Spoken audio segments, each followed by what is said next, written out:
A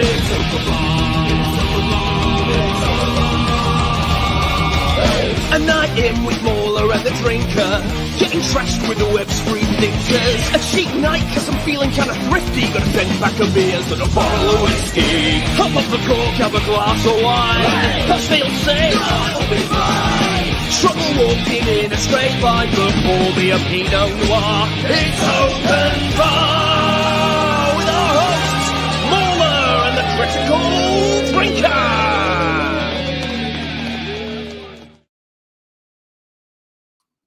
Well, hi everyone, and yes, we are late and homosexual. It's just what we do here on the open bar. Sometimes you've got to embrace it, you know? Bit of temporary homosexuality, never hurt anybody. Hey, yeah, as as Kirk Lazarus once said, everyone goes gay once in a while. You've got to do it. And tonight's the night, I guess. It's got nothing to do with the fact that Gary's on with us. What can I say, man? You know, wow, what happens? I said it's got nothing to do with it. Okay, MauLer. It's too late. Everyone reverse reads sentences. That's the subtext. What media literacy, idiot.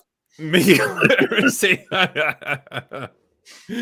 Well, anyway, we are here. We're slightly late, but it's just it's better late than never, as they always say. So, Welcome everyone to Open Bar 154. Since we're slightly running behind, we should dive right into the pointless facts of the year, shall we? Yeah, right. Fine. Because I spent some time on this. I spent at least 5 minutes on Google looking this stuff up. Okay, all right. Everyone clap at the end, okay? Make sure he feels appreciated for this. I want this clapping emojis once he completes it. Hey, I'm educating the populace, right? I'm preparing my clap emoji. All right. Yay. In the year of our Lord 1954, major things that happened. Meat rationing ended in the UK. Yes! And we've never looked back since then. Weirdly, obesity rates started to rise exponentially after that. But yeah, it's kind of wild when you think about it. The war ended almost 10 years earlier, and it wasn't until 1954 that they stopped rationing meat, which is, kind of crazy. Also, the 4-minute mile. Roger Bannister, British runner, managed to run a mile in under 4 minutes for the first time ever in 1954 on May 6th. I mean, nowadays they probably run it in like 3 minutes or something, but I guess back then it was considered quite a crazy achievement. I can do it in like 1 minute, so yeah. You could, yeah. It's pretty easy, I can do it in my car pretty quickly. Mm-hmm. If he'd only had that, you see. The first ever solar panel was also invented of that year, which is pretty impressive for the 1950s. Also, it's a year of extremes. The first Burger King opened. Coincidentally, when meat rationing ended. Coincidentally, when obesity was on the rise. Yeah. Oh, no. This one as well, right? The Hodges meteorite. This is just one of those pointless little stories that I just thought was great. A 4-kilogram piece of meteorite, right, crashed to Earth, went through the roof of a farmhouse, bounced off a wooden console radio, and hit, what's her name? Mary Hodges, a 34-year-old woman who was napping on the couch, right? Didn't kill her, right? I don't know how it didn't vaporize her, but apparently she was all right. It bruised one side of her body, but she was able to walk away and even took photographs of her injuries. Wow. Which is kind of crazy when you realize the meteorite made a fireball that was so intense it was visible from 3 different American states. And yet, a meteorite that landed in a farmhouse, huh? Do we know anything about maybe there a kid inside it? I don't know. I'm just saying. I know, yeah. Not in Kansas, fortunately, but either it was really slow by that point or she was hard as fucking nails, man. But yeah, I just think it's cool. Like this piece of rock that was floating through the universe for billions of years crashed to Earth and hits you while you're napping on the couch. That's one of the moments where you're like, why does God hate me? Yeah. But it was apparently the first ever recorded incident of a human being hit by a meteorite. So kind of neat little pointless thing. But yeah, in the world of movies, the biggest movie of the year was White Christmas that made $12 million. We also saw The Kane Mutiny, 20,000 Leagues Under the Sea, Rear Window, classic Alfred Hitchcock movie, The Seven Samurai, and Godzilla. Obviously, that went on to become quite a successful series. Yeah, it walks such that the Matthew Broderick film could run. That's the one that can't wait to get to that. That's the important one. Yeah, it was kind of like H.G. Wells' War of the Worlds, you know, like all those different adaptations. It was just setting it up for the Ice Cube version. It's kind of crazy that we got to that. Like our generation can just it can celebrate with films like that. Well, you know how we were talking before about like it feels like Gen Z have not had any cultural phenomenon of their own that they could just say like, this is ours and this united all of us. This was an event. Well, now you've got it. So well done, guys. The big critical success of the year was On the Waterfront, starring Marlon Brando. It got 12 Academy Award nominations and won 8 of them, including Best Picture, Best Actor, obviously for Brando, Best Supporting Actress, and Best Director. Also, pointless fact, we got the second version of A Star is Born, which was adapted 4 different times over the years. Most recently, obviously, in 2018 with Lady Gaga and Bradley Cooper. But yeah, the original came out in 1937. Wow. You know? Remakes, MauLer. Remakes. Not always a disastrous endeavor, but you know, most of the time. As for famous people who were born that year, Jackie Chan, yes. Denzel Washington, even more yes. James Cameron, Dennis Quaid, Ray Liotta, John Travolta, Ron Howard, and the late, great Tony Todd. Pretty cool. Man, yeah. Not a bad year. So, anyway, there's my pointless facts. Where's my applause, MauLer? Come on. What do you mean? It's right there. How do you not see that? It's so loud, too. Oh, wow. Don't mind the wait. expression. It's not at all like yes. Thing. I'm going to bask in it. Thank you, MauLer. No problem. I'm just going to close up the stream now, actually. That's enough for me. My life's complete. It, buddy. Yeah, I just wanted your approval. That's it. Anyway, let's get on with stuff. Let's bring in our guest panel, shall we? Yes. All right. We've got Gary, Robot Head, and BlueCollarLoser. Welcome, gentlemen. What's up? Morning. We are great. We've been learning stuff. I've been getting applause from MauLer. Look, oh my god, the chat is going nuts here. Look at this. Yes. Well done. That's it. I think that. I bought this for you, drinker. Look, peanut butter whiskey. What is wrong with you? I forget. This still tastes peanut better. Butter. Yeah, it's probably going to taste better than Alien Earth. So, I mean, that is true. Yeah, it doesn't leave such a bitter aftertaste. Speaking of Gen Z, you know, Monday I brought my kid to see the Ninja Turtles, 1989, the 35th anniversary. I'm old. Wow. Yeah. You're old. We're all old. I've still got such a fond memories of that first Teenage Mutant Ninja Turtles movie. It's great. I thought it was decent. Yeah. And I was shocked, Gary. You know, I thought I was the only dad in there. I've seen a lot of guys bringing their kids 10 to under, and everyone was going nuts. Like the practical effects, it still holds up. And Splinter's a fantastic father. Yeah. Again, that's our generation. So it's bad where my 18-year-old looks fondly more of the 80s and 90s films than anything in the past decade. It's coming out in 4K soon too. Oh, there you go. Oh, nice. Yeah. It should actually be mandatory for kids these days to watch 80s action flicks. 80s and 90s, I think you could probably get away with.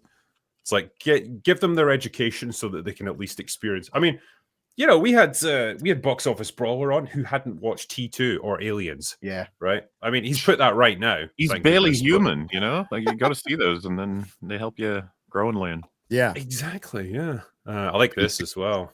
We've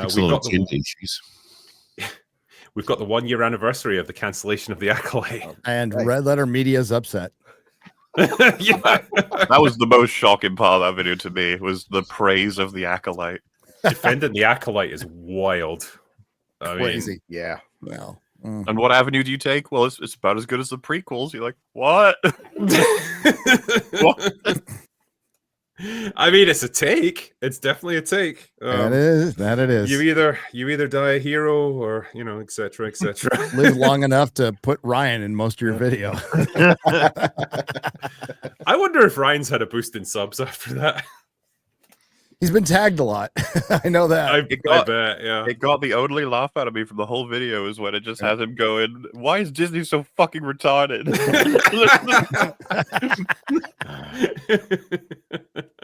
Yeah. I mean, it's a valid question, I would say. Yeah, it is. Yeah, man. They've got some interesting takes. I mean, yeah, like just saying it like it is.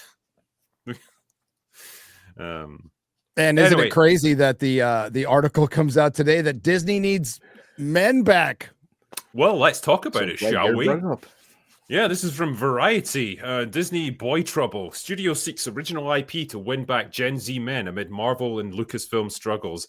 I know, it's crazy, right? It's almost like you had two of the biggest and most successful male-oriented brands on the planet, Star Wars and the MCU, and you completely butchered them in search of your fucking mythical modern audience.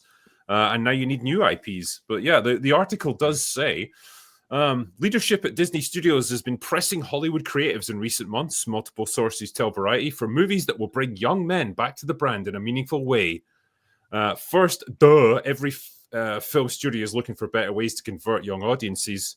But numerous studies show that Gen Z men in particular are a lonely, gaming-obsessed group. Oh, here we go. Don't you love that? Let's stop blaming them. It's really their fault. Them. We really need the incels back. Could we get the toxic fans back? I mean, we're still going to call you incels, but we need your money now. I mean, they straight up come out and say it. This demo is ages 13 to 28, so I'm not even in the young men category anymore. Man. You're an old man. But I like how it says here as well. This is a group who were hampered in their formative years by COVID-19.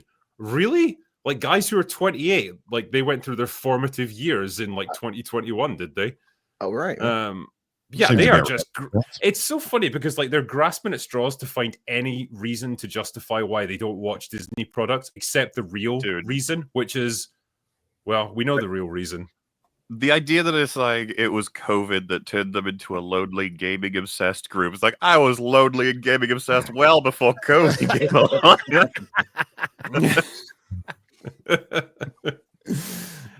Yeah, and it's like, yeah, they're calling for original concepts, which is just, it's such a fascinating tack to take. Rather than fix the things that they've already screwed up, they would rather just come up with new IPs, because those ones, you know, Star Wars, that is just, the Force is female now, and there's no getting it back. So, man, you just have to give that up now. Yeah, and it says here, yeah, this is a great one. Marvel and Lucasfilm have sated men of all ages over almost 2 decades since the company acquired them. They misspelled hated. They misspelled hated. Yeah. The sources say Disney has been seeking new IP and pitches such as splashy global adventures and treasure hunts, as well as seasonal fare like films of the Halloween corridor. The calls come as the Star Wars machine struggles to produce any film projects, and the superhero genre sheds audiences by the minute. Gentlemen, could you suggest reasons why Star Wars and the Marvel are really unpopular now? Anything, Gary? Any reasons? Complete mystery. Yeah, I'm baffled. Mystery. Yeah, I mean, killing off Luke Skywalker when he ODs on the Force, sipping titty milk, female Luke Skywalker killing Han Solo, running into his own son's lightsaber, Acolyte. Red Letter Media's favorite show, The Acolyte. And yeah, I can't imagine why men don't want to come back. Oh, and then Marvel like literally making those incels that they need back the enemy in one of their shows, She-Hulk. And we're seeing that beyond She-Hulk. We see it in The Boys, and we see it in the Batman and everything. Every bad guy's an incel now. Just to be clear, it's not like women are turning up in droves either. No, they're not. No, they're not. It's still all of this stuff made for women, or to get more women in. It's fewer women are showing up now. It's pretty much old dudes showing up to this stuff. Don't even bring up Doctor Who. Disney adults. I mean, it was Chris Gore who said it, and he summed it up perfectly when he said that they took brands like Star Wars and Marvel, which were boy brands that anyone could enjoy. So they did have a decent split of audience between male and female, and they turned them into girl brands that nobody enjoys. Nobody enjoys.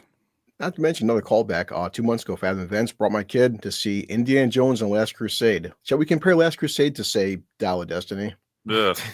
We can't. It's not going to be a good comparison. Or even Crystal Skull. Which is better than Dial of Destiny, I guess. Know. Yeah, I mean, is this a way of like just, because they'll never admit to it, obviously, but is this the sort of tacit acknowledgement that the great experiment is over and it has failed? Absolutely. This is Disney moving on. They have buggered this corpse as much as, or both of these corpses as much as they could, and now they're moving on to go bugger something else. Hey, Yeah. gaming. Hey, anime. They're coming to get you. How do you do, fellow gamers? Yep. I'm one of you. Making the Yeah. rounds in the graveyard every night. Like, anything left? No, we need more corpses. Yeah. That's a Ghost of Tsushima. What a great game. A way to make it better is make it female now and make the entire production company female, because that game didn't sell that well. So No, I mean, gaming's done it to themselves, but Hollywood wants in on that action. Okay, Yeah, they definitely. do. But they still talk about it like it's a mystery. And like they had Barbie come out, and even Minecraft, the article mentions, when they make it for the audience, it does well. Like, but they still talk like it's a bloody mystery what's happened. They do. Yeah. And they don't bring up Kevin Feige or Kathleen Kennedy at all. Like, at all.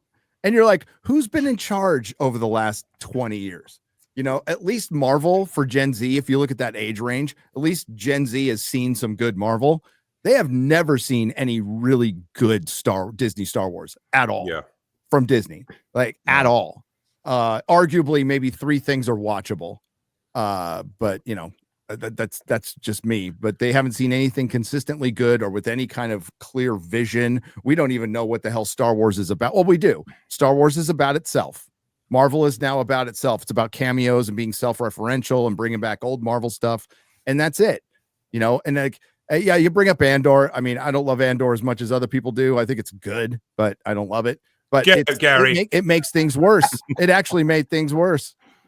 Well, especially because the production wasn't Andor like 600 million for 2 seasons. Yeah. Oh yeah, there's no way.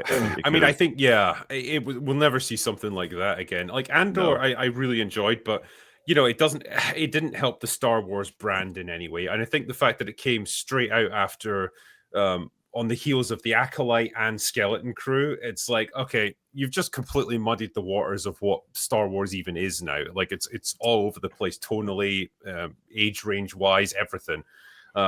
So yeah, Well, I can see how it didn't help them from a business point of view. Yeah. And Like only Gary Disney said, can like actually- bringing up something that's so notably differently executed story-wise to all of these slop shows just makes them look really embarrassing. And then we know behind the scenes they're like, remember that clarifying statement of Filoni, is he the Andor guy? It's like, no, he's the Ahsoka guy. It's like, oh. Yeah. Plus, And they Isn't guaranteed, it- well, they guaranteed the show was going to end after 2 seasons, so it could have been the most popular show they had, and that was it. It was gone. They're not I even think, smart enough to set it up. yeah, so I they mean, can go with it. I think they were planning more. It's just like the viewing figures weren't there to justify it. Like there was originally going to be like a 5-season arc or something for Andor, and But I think they made it 2 before it even aired. Like I think it was settled on 2 before it even started the first season. Was so it? like, yeah, so as far as I know, and they'd already set up that was going to be the end of it. So it could have been the most popular thing in the world, and it was going to end. You know, when you were talking there about how all Andor really did was just shine a big spotlight on how terrible everything else was in Star Wars. Didn't X-Men 97 have that same problem, according to Bo DeMaio, where he was like, yeah, Kevin Feige's actually pissed off now because like now everything else is getting compared to this, and people are like, yeah, that's the benchmark for how you do a comic book adaptation, and they're not happy. I think a lot of audiences can slowly slip into accepting and enjoying stuff that's much lower in quality if you do it in a like kind of like how Star Wars has slipped so hard. But as soon as you give them a taste of like something that's back to normal, it does kind of make you go, what the fuck was I watching for the past few years? What was all that? It's like, yeah, it's like stories are capable of way fucking more. So it's like the last thing they need is an actual good film to come out in their roster, because it just like it shines the light. Because you know, there's no worry that Doomsday is going to be particularly good. But imagine an MCU movie came out as good as Iron Man today. It would just be like, what the fuck? Everyone would be like confused. It would be jarring. Yeah. But yeah, with regards to the sort of general direction of this article, like I tried to sum it up on Twitter earlier, where I said Disney spends a decade methodically emasculating and destroying every single male hero in every franchise that they own. Also, Disney, hey, why don't men like us anymore? It's like, also, what Drink, did you expect? Look at their female characters. Gary knows she knows more comics than I ever will. But like as a teenager, I used to love reading She-Hulk comics. Then I watched that TV show, and I'm like, oh, yeah. No, they had 2 like slam dunks with Moon Knight and She-Hulk. They had great comics to draw on, and they completely fumbled it. And that's when like I knew they're done. Like if they can't figure these 2 things out, a female character that everybody loved that was part of the Fantastic Four, then they can't figure any of this. And it's just gotten worse. So You toxic fans were right. The people who were calling this shit out way back with Captain Marvel, when you got a lot of clap back for it, you're like, the movie made $1 billion. Everybody loved it. No, you were right. You saw the direction things were going, and this day was inevitable. Like this time was inevitable. It's surprising it's taken this long, and they still can't get the right reasons. You're still right. It's Kevin Feige. It's Kathleen Kennedy. They don't understand what they run, or if they did, they have lost that understanding. They sacrificed everything on the altar of the message, and it's just nothing but slop and a mess now. Yeah. And they're going to have to reboot or rest at this point. And it looks like maybe that would be the smartest thing to do. There's no smart people in Disney. There isn't. Like Bob Iger, his big quote in that article, Critical Drinker, his big quote was, "We need to make great movies." That's why he makes the big bucks, everybody. Fucking revolutionary, my friend. Way to go, Bob. No, and we've known the answer for years, and they have nobody to replace them with. They do need to get rid of Kathleen Kennedy and Kevin Feige someday, and they have nobody to replace them with at all. The funny thing is, like, I could see Kevin leaving before Kathleen, right? Which is ironic because, like, at the very least, Marvel is still producing stuff. Like, they're still producing movies that go to the cinema and do make some money. Like, well, they all lose money ultimately for the studio, but like there's at least a presence there. Like, so they're still doing stuff. Lucasfilm hasn't even managed to make a Star Wars movie in 6 years. Like, how do you fail that badly? They're scared. I mean, Mandalorian Grogu is not going to help. Yeah, the Mandalorian's coming out. Yeah. That whole $2 billion movie, right? I mean, it's so bizarre. Like, a show that's dying is their new hope. So, like, the next movie they've got after 7 years is a show that's already died. Like, you can't make this up. How badly they've handled Star Wars. It's mind blowing what the decisions they make. At this point, it's funny. It's just like every time they make it, you're like, God dang, you actually get dumber as time goes on. You learn nothing. This is hilarious at this point. Ultimately, it's sad because this is all stuff we loved that they have just pulverized into dust. But I said this a long time ago, but we'll be us nerds will be the one that are sifting through the ashes after this. Cause I still love a lot of this stuff and will forever, but man, they have destroyed the legacy of all these. See, when they pay billions of dollars for brands, they buy them permanently. They expect a permanent income. And they have destroyed that income. They put an expiration date on timeless stories, and now they're just a category on a streaming service or a lifestyle brand where you can go buy some perfume or some tchotchkes or whatever. And the story doesn't matter anymore. That's what Mickey Mouse is. Mickey Mouse used to have cartoons. There used to be Mickey Mouse cartoons. Now he's just a brand. And that's what Star Wars is going to be, and Marvel and everything else, which sucks. Well, I mean, damn right. This is something that we've talked about before, and it's something I made a video about. And once Red Letter Media made a video about it, then it became actually true. But we talked about like the cultural impact of Star Wars characters, where you can go to a random person in the street and say, "Hey, do you know who Luke Skywalker is, or Darth Vader, or Han Solo?" They're probably going to know. Like, even if they don't watch Star Wars, if they've never watched it, they'd probably still know of those characters. I mean, you can say Jabba the Hutt, and they'll probably know. True. Probably, yeah. Just through cultural osmosis, because like this stuff is just permeated pop culture. But if you go to those same people and say, "Hey, what do you think of Kylo Ren or fucking Poe Dameron?" They'd be like, "Go away, or I'm going to punch you." Like, and like they won't know. And like that's the difference. Even though those movies made exponentially more money, nobody cares about them and nobody remembers them.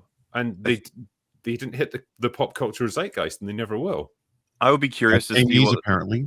They keep saying 10 years, we're going to love them again. And we're getting close to that 10 years. So, we're at 10 years for The Force Awakens. Yeah. Oh, yeah, right. Nearly. We got a few months. Is it the great misunderstood classic? Oh, totally. It's gained so many fans since its release. It's not at all crashed and burned to the point where no one talks about it ever. What's the problem is because it came out, it was at $2.7 billion. That's why they're like, hey, look, it was such a success. Everyone loved it. Yeah, it was about 2.1, I think it made, but yeah, a lot. And then you got Last Jedi. That was 1.3 billion, and then Rise of Skywalker, that was just over 1. So Sunk Not a good nice trend. and low. But yeah, what I was gonna say is it'd be interesting to get the stats on asking the general public how many Star Wars movies have released since the rise of Skywalker, and see how many people don't say 0. If they were like 3, There's been a bunch of stuff out. Well, I was curious, like if you had to try and predict, right? So when the Mandalorian and Grogu movie comes out that everyone's super excited for, what do you see that doing in terms of box office run? Because I think 500 million is probably like a good number. That's got to be the ceiling, right? Because everything's working against this thing. Star Wars' cultural footprint is dying out completely. The average person probably doesn't recognize or care about Mandalorian. That's a crazy gamble. I don't imagine the marketing is going to jazz the shit out of people. And what's the pull of this? It's like, oh, you get to find out how the sequels come to be. You're right. It's like, okay. And there'll be more YouTubers going to see it than public. I think it'll be all their first day. It's like that literally Grogu is the reason that the Mandalorian became this like big deal within the the Star Wars fandom. And it's like they didn't even expect that. They were surprised they didn't. by that. They didn't have they didn't have any of the toys ready or anything, but like once they realized this thing is popular, holy shit, like they brought him back even though he left after season 2, and like he had to feature in everything because it's like we finally got something that's kind of popular, and they ran it into the ground with season 3, and then you're trying to like then launch a movie off of that, a show which is now tanked viewership wise. It needs to be studied how so many people, just based on their reputation and their poor hiring skills, get paid so much money to make so many bad decisions at Lucasfilm and Marvel. That has to be studied. It's incredible. And how do you get one of those jobs? And how do you get one of those jobs? I want to be on that list. Yeah, you guys have all seen like how some of these films like have $300 million budgets and the CGI looks worse than 15 years ago. You're like, where's the money? She-Hulk was 240 million. I've seen CW shows with better CGI than She-Hulk. How's it cost $240 million for that? Make it make sense. I mean, like, just bring up cocaine. We'd buy it. We'd go, okay. But it's not even that. It's sniffing your own farts. The reason these things cost so much and the reason the CGI looks like garbage is because they never nail down their scripts anymore. Right? They do it, they focus group test it, they'll put it to a test audience, then they'll realize they made a bunch of mistakes, and then they'll go back and they'll demand that the VFX houses re-render all of it, and then they'll ask for it again. And like by the time they get to the finished version, it's like being through the mill like 3 or 4 times, and everyone's burned out and they've not had enough time to render it properly, and it looks like absolute dog shit. There was an article actually, like it's kind of like a rehash of an older story where Ray Winstone was talking about his time on Black Widow, and he was saying it was absolutely, he described it as soul crushing because he filmed all of his scenes, right, wrapped it, and he thought he'd done a really good job. He was happy with his character. His character was originally a lot darker. He was originally a PDF file in that movie, and like a character that's very easy to hate, obviously. Then he was told, like, oh, he got the phone call saying, no, we're going to need you to come back and basically reshoot all of your scenes because we're changing the direction of this. It didn't test well. And he was like, I just want to be recast. Like, I want you to recast this character because I don't want to do it. And he was contractually obligated to go back and do it again. Oh. And he just said it was horrible. He hated it. And it was a nightmare of a shoot to do. And that's the way Marvel works. Did you see this week Katie Sackhoff at Bo-Katan? She said that doing the part crushed her as an actress, and she had no confidence after doing the role. And for the first time in her life, well, she said it was the first time in her life she was playing someone she couldn't relate to at all. That's paraphrasing there, but that's sort of the gist she was saying, that she didn't relate to the character at all, so she had trouble playing the part, and she couldn't get a job for 3 years after playing the part. What is the character of Bo-Katan? Like, exactly. If you why she struggled. Yeah, if you said to me like, right, Drinker, describe Bo-Katan's personality right now, I'd be fucking lost. I don't know. She's stoic, I guess. Like that's all I got for you. But it shows what it must be like working for Disney or working under that weight of those shows and how they're run. If like your star comes out and says it crushed me, doing a role like he said that's virtually nothing, she's just got to stand around sometimes with a helmet, or sit around for like years waiting for him to turn up, and that crushed her. So yeah, they must be fun to work for. Disney crushing dreams one career at a time. Right? Yeah, I can't imagine why they can't get like upper tier talent to direct or write. They're probably going to have trouble with that, or they couldn't cast anybody for Reed Richards other than Pedro. Yeah, Pedro's always ready to take on a role. Yes, he's probably available for children's birthday parties and stuff. Like, yeah, stay away. Yeah, it says here the Retard movie ain't happening. No, it ain't. That's done. That is 100% done. That was That 2.5 years happening. ago. That was 2.5 years ago they announced that. You can say with such confidence every announcement, that's never happening. And it's just, you don't even have to second guess it. They're spending all that time on the script. It's going to be great. They're really, really trying this time. It's like literally the only announcements that come out about it is like, this writer's departed, that writer's departed. Like, well, of all age, part of it. The director that had the tea cozy on her head, what she was going to do with that character. I do feel sorry for Daisy Ridley because I feel like she's a nice enough person. Yeah, she's just lumbered with this fucking horrendous character. That's what she's always going to be remembered for. And she's probably being trolled somewhat by Lucas. They're probably like, "Yeah, we're doing it. We're doing it." She's like, "Really?" And they're like, "Yeah, no dates yet. We'll call you." It's like, okay. I hope for her sake that she's got a pay or play clause in her contract, where she just gets paid no matter what, like whether this happens or not. Because otherwise, wow, what a thing to be shackled to. Well, I mean, it's fine. She's in all kinds of great movies outside of Star Wars. Yeah, like The Cleaner. Yeah, it's just that masterpiece. The Young Woman in the Sea. Just classic stuff. It'll be like the Blade of Star Wars. We'll talk about like 6 years ago. Kathleen Kennedy brought out Daisy Ridley and Charmin Obaid-Chinoy for the Ray movie, and still nothing. Yeah. And that happens regularly now. They announce stuff that doesn't happen regularly. You know, that used to be rare. It used to be rare to change a title or to delay a movie, or they did their outright cancel it, put it in turnaround. But let's just to say like, oh, we're still making it for 10 years. Yeah, it's crazy. It's a relatively rare thing for Marvel, but like it's so common for Lucasfilm to the point where like when they announce anything, your first instinct is, yeah, it's never going to happen. It's just another piece of like phantom shovelware that will, go nowhere and just get forgotten about. I mean, like, I'm still holding my breath for the whole Rian Johnson trilogy, right? That was announced and promised, right? Ryan, come on. Well, he's almost finished his Knives Out trilogy. They finally said that. Well, he said that it's not happening now. I think he's the only one that said it. He did come out and say it, yeah, because he's just so busy with the Knives Out movies. Like he makes one of them every 4 years.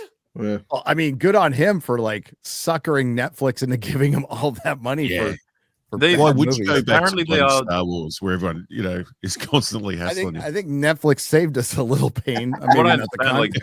People really like those Knives Out movies on Netflix. I can't tell you why, but they do pretty well. He's probably going to get himself another Netflix deal. No, the true mystery is that they're popular. They're very popular amongst the crowd who listens to NPR, unironically listens to NPR when it was around. I was kind of thinking as well of like Patty Jenkins doing Rogue Squadron, another thing that will like obviously never happen. And it's just like Lucasfilm's MO on this sort of thing is so predictable. It's like whatever director just happens to be hot shit that week.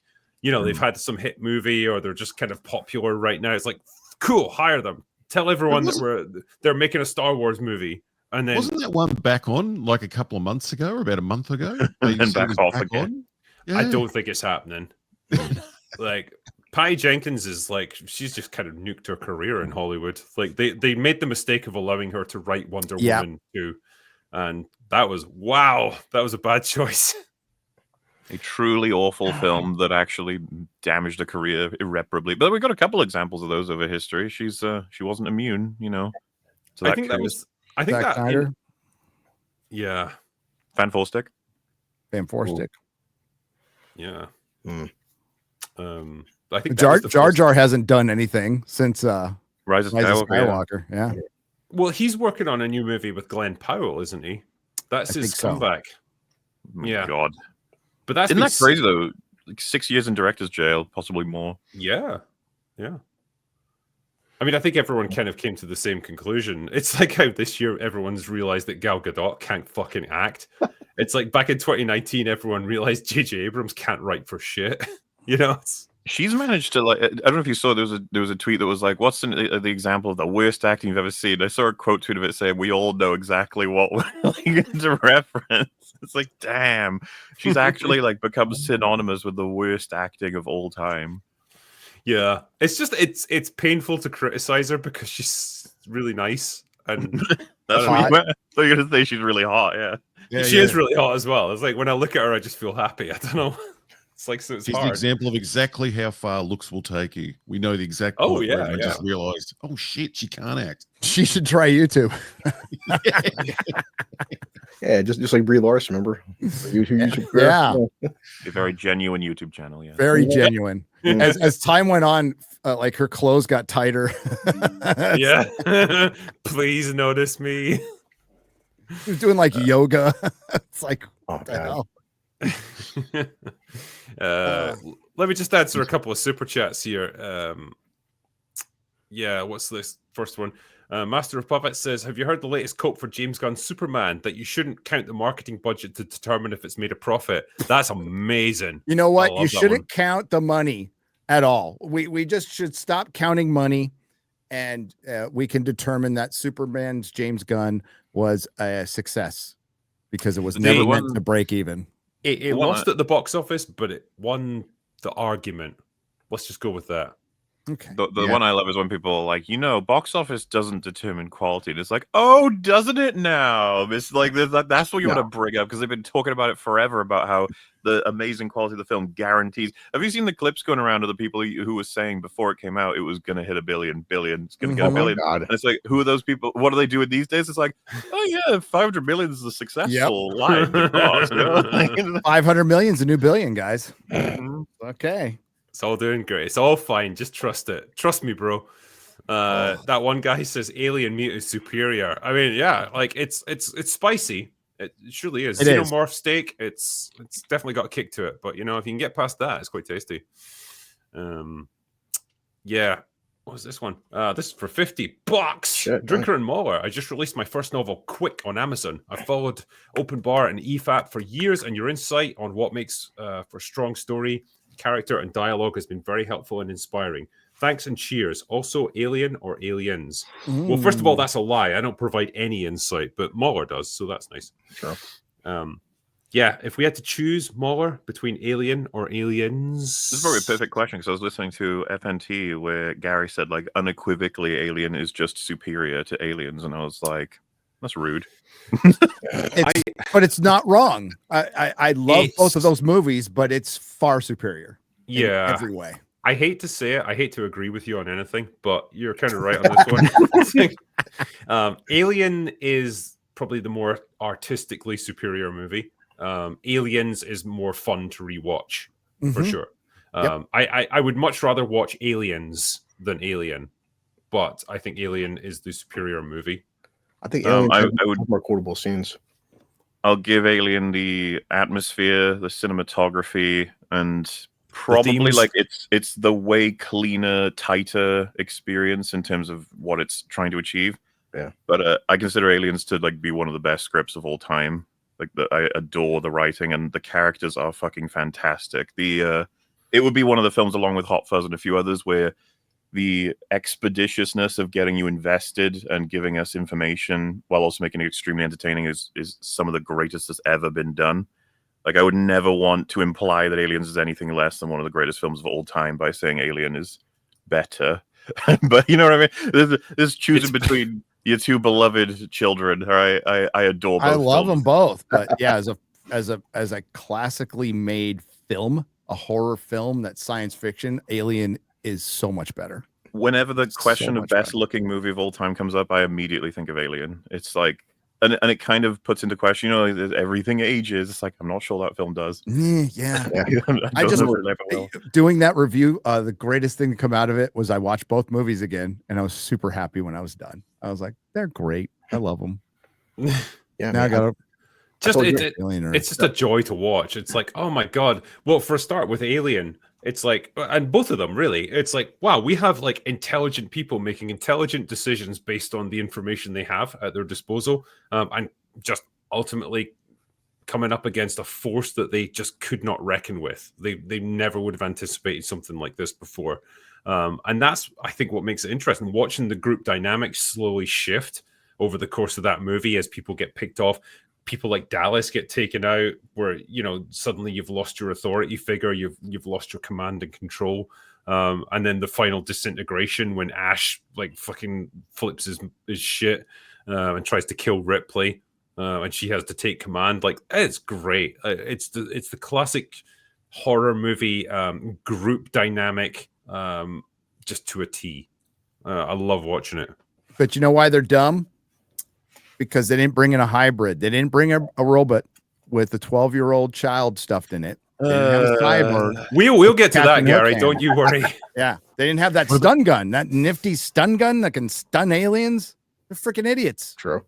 Movies are stupid now. I like this one as well from Lord Asperger's for $100. Thank you. Wait, Gary, can you do a round of applause for that one? Yes.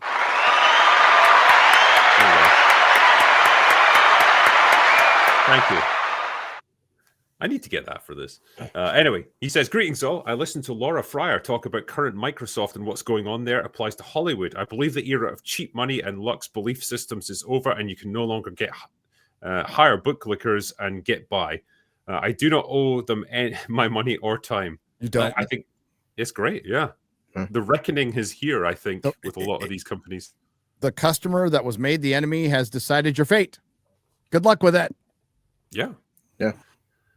And yeah, P.S. Fuck you to all those companies and studios. And go fuck yourself. We will be around long after you are, my friends. So yeah, it's satisfying to watch, I must admit.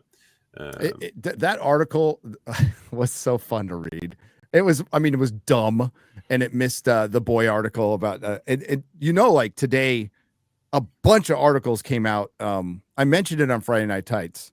I said, you're going to start seeing articles now about the grim box office future, like how bad it is going to be for the next couple of months. Actually, there's way more interesting stuff coming on streaming than there is in the movies. And what did we get? Like 2 days later, an article going, things are going south really quick at the box office. And we're relying on Tron Ares. And it's like, I kind of want to see that movie. And ain't going to make any money.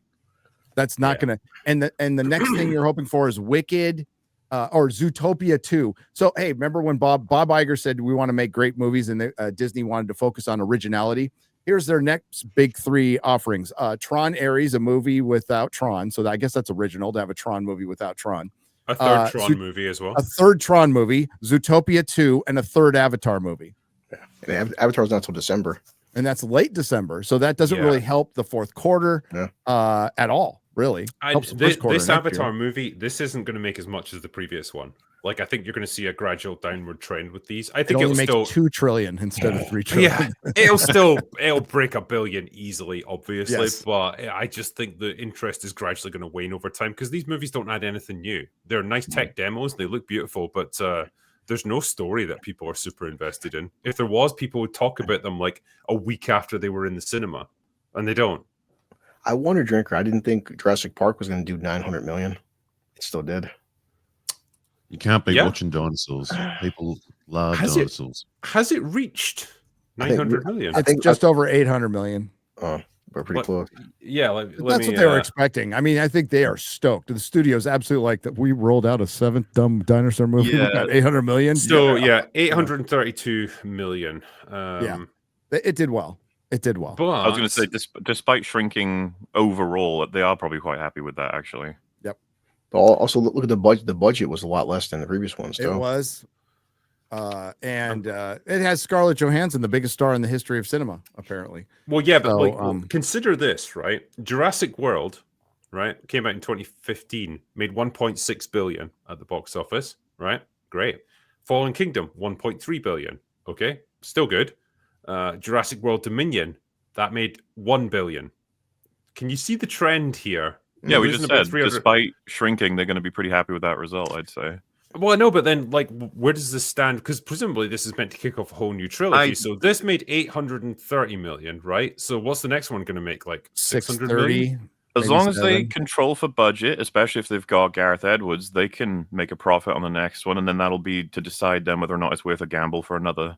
The thing is, this is not the first time Jurassic's gone on ice after enough money's not being made. Like, after 3, they were like, well, put it down for a while. It's one of the only franchises that actually did that, where it was like, we need to wait. Crazy. You'd think they'd try that now. And yes, it curb stomped Superman and Fantastic Four in this month. So that can't be undersold, right? That really shows where the shift is, and it's away from superhero films, and it is within Hollywood too. There's a mutual drinker that told me that it's much easier to pitch, and this is great news, by the way. I'm not against this. It's much easier to pitch a Western now than a superhero film. They're almost impossible to get made outside of Marvel and DC. They're just like not messing with it at all. Westerns have got to be so much cheaper, right? Like, just inherently. Well, yeah. Unless Kevin Costner's making it. Yeah. Anything superhero related, it's gonna cost well north of 100 million, if not 200. Yeah. Yeah, it's just you can't do that anymore. I did look up that Jurassic Park, Jurassic World Dominion was 265, and that was for Dominion. So this one, Rebirth, was 180, still being 85 million less budget. Yeah. And the sort of budgets for each of these movies, like I was just like doing a kind of cursory glance here on like Wikipedia. Where is it? Hold on, I'm gonna have to bring it up because I closed the window down here. Right, so yeah, here. So when I was getting the box office totals for this, the previous Jurassic World movie, Dominion, the budget here is listed as 185 to 465 million. like what? That sounds like a government estimate. Yeah, you might as well say like it costs between $1 and $1 billion to make. Like, somewhere between them. Mm-hmm. Jesus Christ! What could it actually have been? 465 million budget? Holy moly! It can't. In no way. What the hell did they spend the money on? Reshoots, probably. It was all spent on Sam Neill. I mean, if you worth it to get him back. I could do this while we're talking if you want, but like, if you compare the ratio of the budgets from Rebirth to Dominion and make a percentage and then look at the box office grosses, you might find Rebirth being more successful. You might. I mean, did they settle on a final like cost for Rebirth? Because again, here it says between 180 and 225 million. So also, quite a wide range. If you work with 225 and then work with, let's say, 400 for Dominion, 350, whichever you want to pick. I don't know, because it just seems like 465. It can't be that, can it? Yeah, the percentage has got to be better. Yeah. But yeah, if you did the math there, you might end up, because Dominion. What did you say? How much did that make? It was over $1 billion or about $1 billion. 1 billion. Yeah, I think you can already tell without getting a calculator that Rebirth is probably the better prospect in terms of making money. It might actually be. It is in the short term, but then it's like, what's your long term trajectory? No, yeah, of course. And it's down. I think this guarantees another Jurassic movie, but it'll be the results of that one that then decide the fate of the franchise, right? I know. Fucking tired. Jurassic World 8, bros. It's gonna be dinosaurs in space, man. I'm telling you. Yeah, it's like the final frontier. Good. Dinosaurs versus xenomorphs. Let's go. We got to see what happens Terminators. with the retard Rex. We got to see what happens next. Rex. It's so cool. It's funny, Gary mentioned Westerns, but like this year, horror. I mean, Drinker, last week you guys did Weapons. Weapons, the budget was only 38 million. It already did 160. Like that's it. They've been doing that. Like the last 5 years, cheap horror has been doing very well. Yeah. Horror has always been like that though, hasn't it? Like it's the classic, like churn them out really cheap. You'll probably have like, 4 out of 5 will totally fail, but that other one will do really well. And like that's your tentpole horror movie. The old Hollywood, that's how old Hollywood used to do all the films. Like they're the only ones still doing it, and they're the only ones still making for their audience. They're talking about getting kids back. At least horror knows their audience and what they're trying to give them with these films. So yeah, Weapons wasn't filled with any stupid shit, which was great. Like it was such a fun movie. Sinners arguable. There's a lot of stuff in that, but like Sinners was a good like vampire. That's Sinners and Weapons is what's waking the studios up to like, hey, maybe we should make stuff cheaper, and maybe you'll apply that to other things like comedy, like bringing back comedy. I don't know how they do that because they're so scared to do comedy. Well, we've seen a bit of it this year where it's like you've had Happy Gilmore 2, you've had Naked Gun. Like they are starting moves. They're starting, but those are really safe. Yeah. We're gonna get Spaceballs. Like I think that's gonna be like really fucking toothless when it comes to criticizing Disney Star Wars. But it's kind of like South Park at this point. Just let's take the safe option, everybody. Duval here, pussies. Yeah. Jesus Christ, 3 in a row, guys. Jesus. Yeah. They're totally balanced though. Don't worry. I know. I was getting a bunch of shit for. I mean, like it's fine. For a tweet I made, after the first episode, I'm like, guys, calm down, don't be pussies. South Park goes after it, but then like after 3 in a row, it's like, okay, well, I made that tweet 2 weeks ago, and I wasn't like, I didn't think they'd go 3 in a row. Can we get 4? Yeah. I think it'll be the whole season from the way they've. It looks like it's going to be the whole season. It looks like they clearly wanted. Maybe they thought that people were looking at them as based in MAGA after the Disney thing and Ozempic, and they really wanted to separate. They really wanted, and like I never thought Trey and Matt were fucking MAGA for a second or based, but they clearly want to separate themselves with that. It's kind of disappointing. It's disappointing. Yeah, you're right. That's life. Yeah. Deval here says rewatching Andor makes me both happy and sad. Happy Star Wars finally got something amazing. Sad that we maybe won't get it again. We instead will get a Filoni OG character riding a wolf until a real creative gets things to make things. You're not excited for Dave Filoni revolutionizing Star Wars? Ahsoka season 2. Yeah, he's getting full control. We should guess season 3 and 4 and 5 probably of Ahsoka. Why not? Just keep it going. She's going to be involved in every timeline. Well, goodness for Ahsoka, they're bringing back Hayden again to be Anakin from 25 years ago because he looks like 25 still. Yeah. Do you remember? Like, it's so funny. Is like you can tell when they CGI'd him to make him look younger, and when they just put actual Hayden Christensen in, and it's like he was the most shot out looking like 19-year-old I have ever seen on screen. He had that whole deal with him and Obi-Wan. He's still a Padawan. I can relate. He looked like a 19-year-old Scottish guy. Yeah.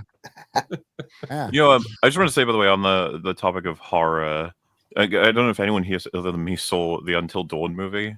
Yes, but it's kind of like you told me not to watch it. Like everything you described. But it's like, it drew in 50 million. You're like, oh no, and you're like, well, the budget was 15. You're like, oh yeah, I guess that was a success then. And similarly, Small it's like wins. Final Destination Bloodlines, which is probably guaranteed now. A whole set of those movies, the 50 million budget, 285 at the box office already. It's just like Jesus, and it's I don't know, yeah, like this lesson is not new. It's kind of the interesting part of this. Is like horror's always been doing this. It's always able to be, which is funny for Final Destination because there's a shit ton of CG in that, by the way, if you've seen it. Yeah, but it looks like shit. Yeah. I was gonna say I love Marvel being like, why can't we get away with shit CG? But again, like that movie is tapping into that nostalgia for like early 2000s horror, which is like, I don't know, it's maybe making a comeback now because the people who watched it as kids or teenagers back then are now like adults and like they're actually in the movie industry making stuff. And it's just that cycle. It's that 20-year cycle of like, hey, I want to revisit the stuff that I liked when I was young. Yeah. And that's what you're seeing now. It's another Final Destination. We'll probably get more Scream movies. Like it's just. Well, they've been trying to do more Saws as well, but they're strung up in like legal shit, I think, because Saw 10 did pretty well, which is still just funny to say, isn't it? Yeah. Yeah, it's like, well, keep making use of Tobin Bell while you can. He's totally gonna die soon. They gotta get going. They really do, yeah. When I said more, you mean more covers Smile 2. Smile 2 again, budget. Yeah, 25 million, did 130. Yeah. That was a fun movie. I liked Smile 2. That good. Actress, man, she put in a lot of effort. Yeah. Oh yeah, she's going to do good stuff. I think lots of water too.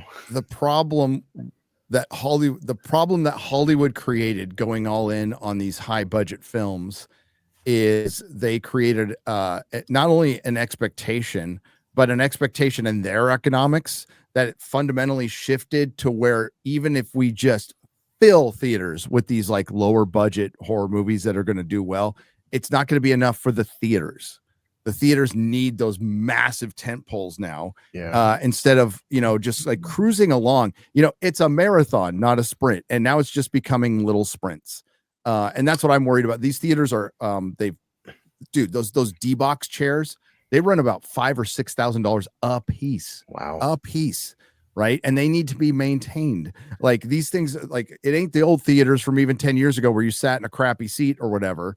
Now they've gone all in on these spectacle things that cost so much money. And that's why the ticket prices are going up, and it's still not covering up anything. They're charging more money to fewer people. I mean, we see that in evident to, sorry to bring this up, guys, Man of Steel compared to James Gunn's Superman. What Man of Steel sold about 82 million tickets. James Gunn at current rate is about at 32 million. That's significant. That is significant. Big difference. Yeah, Definitely.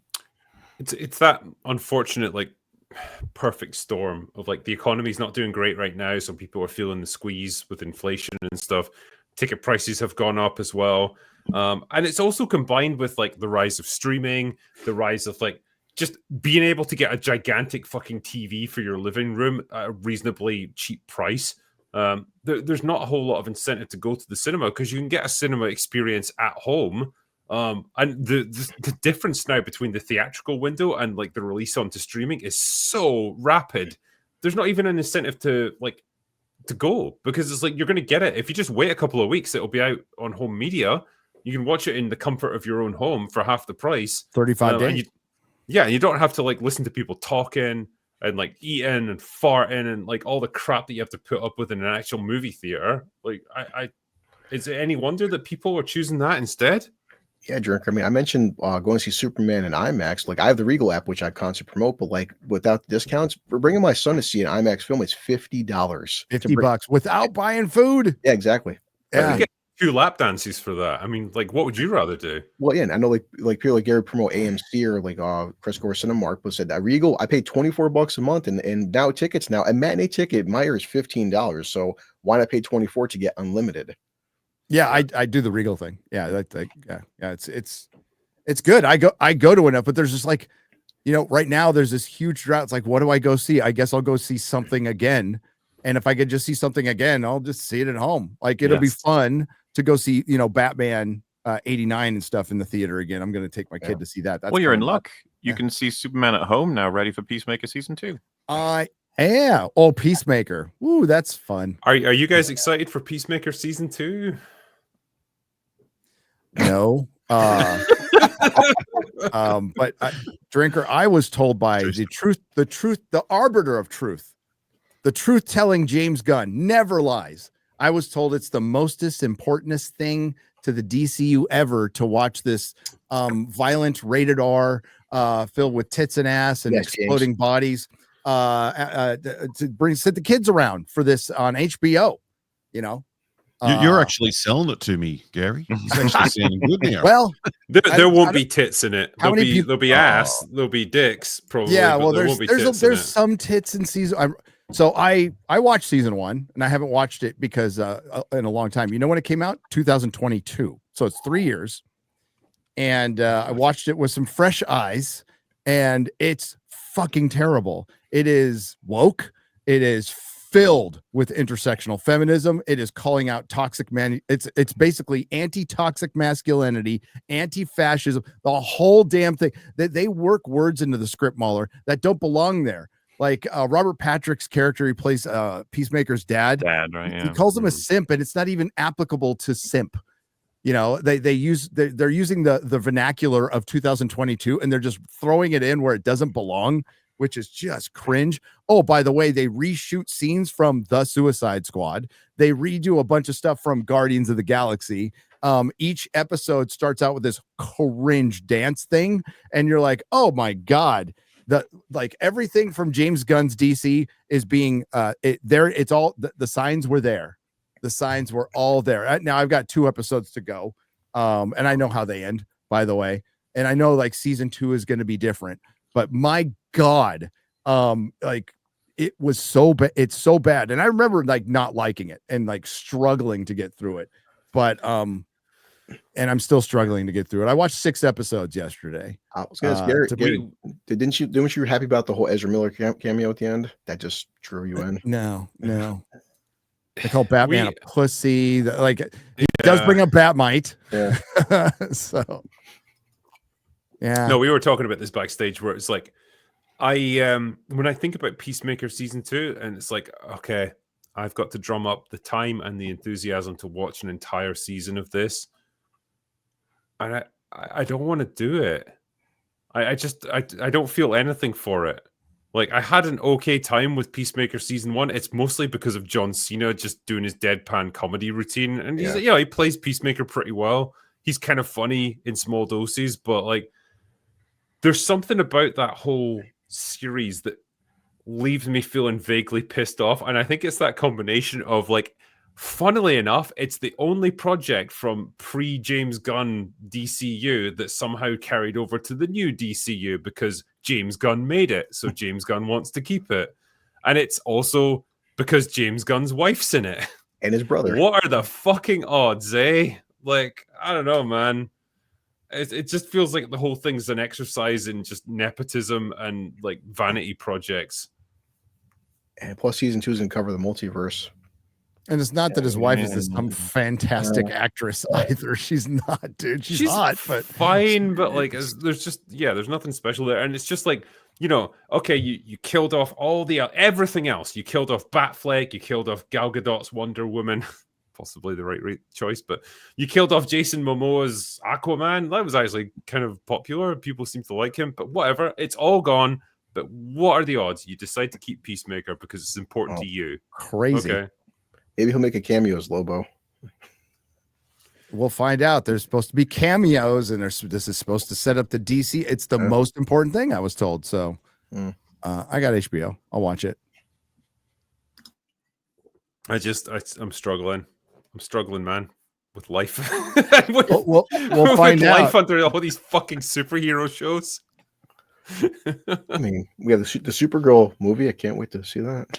Yep. I mean, I guarantee that's going to make literally millions. Yeah. Look out, Spider-Man. She's coming for you. Yep. Yeah. Oh boy. Tell you what, guys, clue me in here, right? Because I watched episode 3 of Alien Earth, and my overriding thought at the end of it was, what did we accomplish with this? And I don't know. It's a weird episode. It is a weird episode because I want to go right to the ending. Is she still laying on the floor behind the synth that just didn't notice her the whole time when she passed out? Was she in the same floor or a different floor? I was going to ask you if that was in her head or not. I couldn't tell if it was like a dream sequence or some shit. Yeah, that's what I was thinking the whole time. Is this really happening? Like, has no one noticed she's right there, coming through the door of the secure room that no one's meant to be allowed into? There's a lot of stupidity. Is that this goes a on in this sixth-person flashback again? I don't know. Alls I got out of it was, remember Blade Runner? We want this to be Blade Runner. I love that on the nose redheaded robot girl was putting her finger on her eye, and then she's walking down the hallway, and there's the Asian guy who made the eyes is right there. I'm like, Jesus Christ, guys.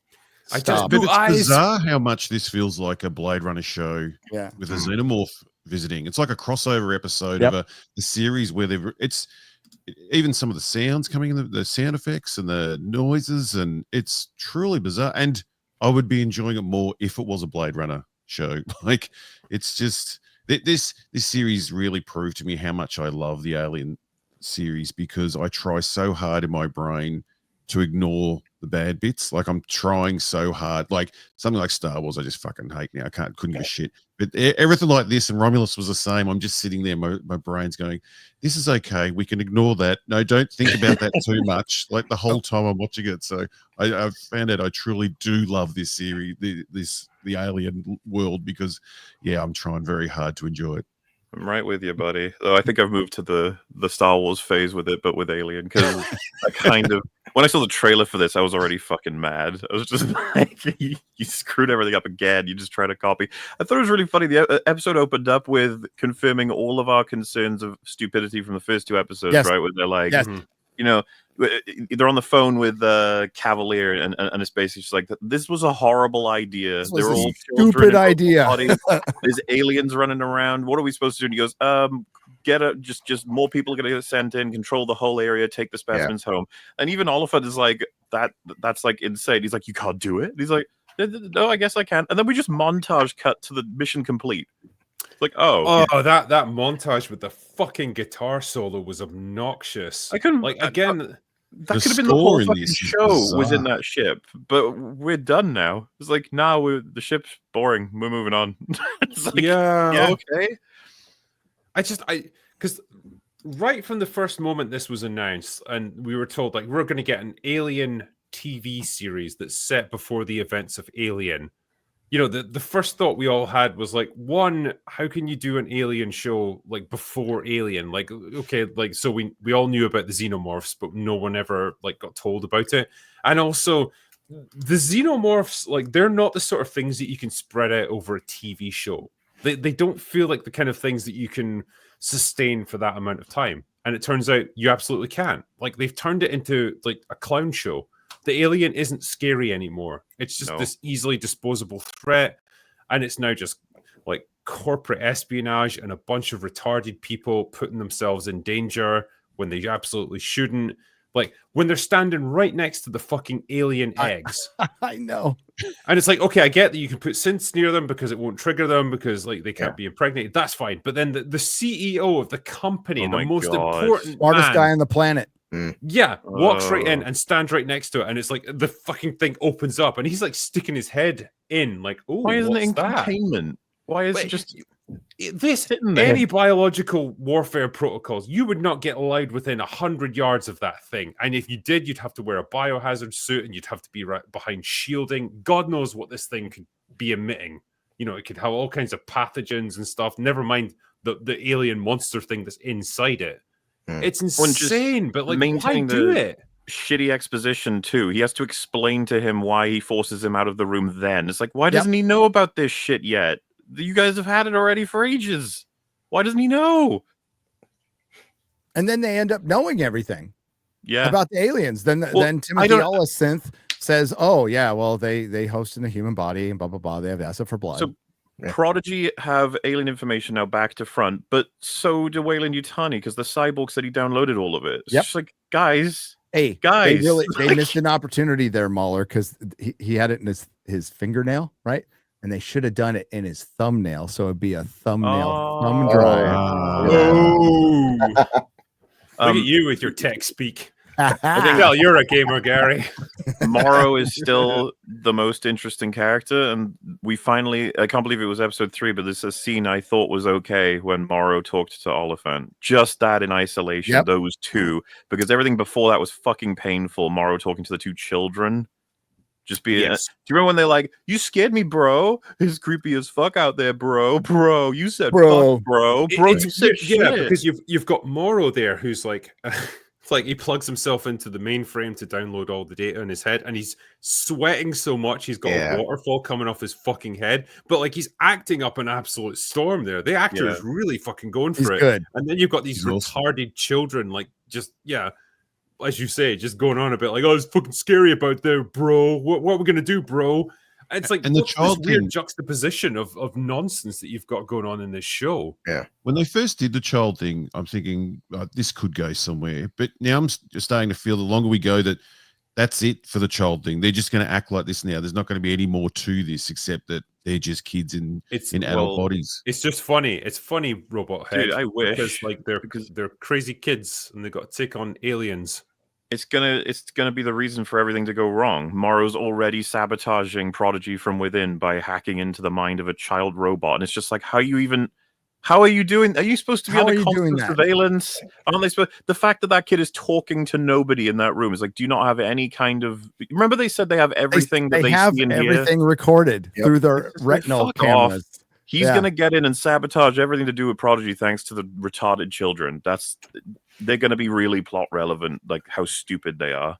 Yeah, I like how they this use as the well. kids too to just release information. Like whenever they want some information released, it's just dumb kid giving away all our secrets, and then they just move on. Like there's no control over these kids whatsoever. Did you guys like when Wendy when gets locked in the room with the xenomorph? she fucking 1v1s an alien and decapitates it? That was so with a disappointingly paper cutter boring. blade. With a guillotine paper cutter. Yeah, You guys were like, You're not even sharp. aliens may not be No. interested in impregnating synths, but they can fuck up synths. Yeah. We've seen yeah. this. Look what the alien queen did to Bishop. You know. It's the tail. They never use the tail in this show on know. any big characters. Well, they do on like Pussy Boy, On like Joe. Wendy's brother, and like Oh, whatever, they yeah. put the tail Sneaky right Joe. fucking through him, and he's okay. Like he just like walks After, it off like- almost. That was their lightsaber. After throwing him moment on this around show. for an hour. Like the plot armor is so fucking boring. And yeah, just seeing the alien decapitate, I was like, as if it wasn't like shitty enough, you've now made it just How about when it, Because like, this is what made the aliens so terrifying as antagonists, right? Because not only were they extremely strong, fast, dangerous, they could slice and dice you, but also even if you did fucking damage them, they would spray acid on you. Yeah. Okay, so even if you win, you still lose with these fucking things. And like this show just circumvents all that, where it's like, she just sliced its head off, I guess, and then that's it, it's dead. And she's won. Okay, great. Now you've just eliminated the threat. It's not scary anymore. This thing is just like an obstacle now that you overcome easily. That was the horror of Aliens. You have these Colonial Marines, you have Vasquez, you have Hicks, all these badass soldiers, and they're fucking terrified. Like to have these battle-hardened soldiers be scared shitless, like that shows you what a threat these things are. And the fact that they've turned them into these thrashing machines that just destroy. Like the creepy part is, Dallas, I think they didn't even find blood, did they? Like he just took the body away. The link with the xenomorphs like grabbing people for the eggs was the scary mindfuck bit that made them so good. Yeah. And this thing doesn't even seem to care about the eggs. It just cares about ripping people apart. And it's just such a bloody slasher house when he does it. It just takes away. They're just monsters now, like just crazy monsters. The cocoon the brother was in was pathetic. Pathetic. The little splooge they put him in. Yeah. he almost gets out of it himself. He's just like, I I guess there you go. I guess, yeah. Yeah, It's not scary when you do it like that as well. You remember when they find Dallas? It's the deleted scene for Alien, right? Yeah. Yes. Fucking horrifying what you see happen to him. Yep. Yeah. I kind of wish they'd kept that in the movie, actually, because it's such an interesting like take on the xenomorph's life cycle. I know like it would have conflicted with what we knew about it because these eggs have to come from a queen, but like, yeah, how horrifying to like be conscious while you're slowly transformed into an egg. I think that you can one of these things. I think that's compatible. I think you can have both aspects at the same time. That a queen produces them faster, you know. I mean, sure, yeah. Like these things have just got like so many avenues that they can go down in order to reproduce. Makes them, that much scarier that they've got options. But yeah, I think that's the thing that we've lost in this show, and that I found so interesting about both Alien movies, because we won't talk about the third one, but like the fact that it's not really out to kill you. What it really wants is to grab you, incapacitate you, and then make you a host for a face hugger to then reproduce more of them. That is like very easily arguable a fate worse than death. You know, when you have to like feel this thing like growing inside you and then burst right out of your chest. Like you'd probably rather just get sliced and diced if you had the choice. But that's what the aliens do, and it's cool. It's like it's a very like horrific, pragmatic, understandable motivation that they have, and we don't get that now. Nope. Sure. Didn't you say last week, and also from a narrative standpoint, okay, so Sins can easily dispatch these things. Why send the Colonial Marines in the second film? Why not just send Sins? All this information to be given access to all the major like earthbound civilizations before Alien even happens is so fucking stupid to me. And if they end this season with, oh no, Prodigy's huge building blew up, Weyland-Yutani's building blew up, and all data's been erased, just like, fuck you.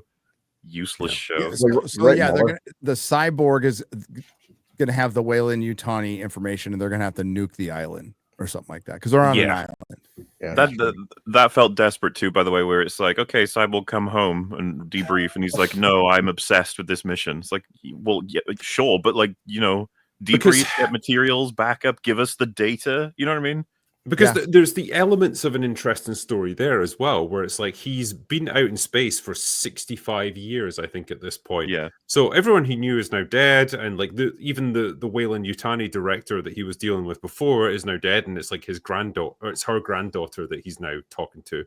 You know, it would be an interesting story unto itself for a guy like that to be like traveling through the world now, seeing how wildly everything's changed, how things have moved on, you know, the life that he's lost just in favor of this mission. That's all interesting stuff, but it's all just like swept under the carpet because we've got too many other things to do now. If anything, he's overly confident in this world that he'd hardly know. Like he's walking around grabbing phones, hacking, you know, child robots. Like he's very comfortable in this world that he has. Yeah, he's never amazed by anything. He's never looking around like, oh God, like look how human technology has progressed. Look how these cities have changed.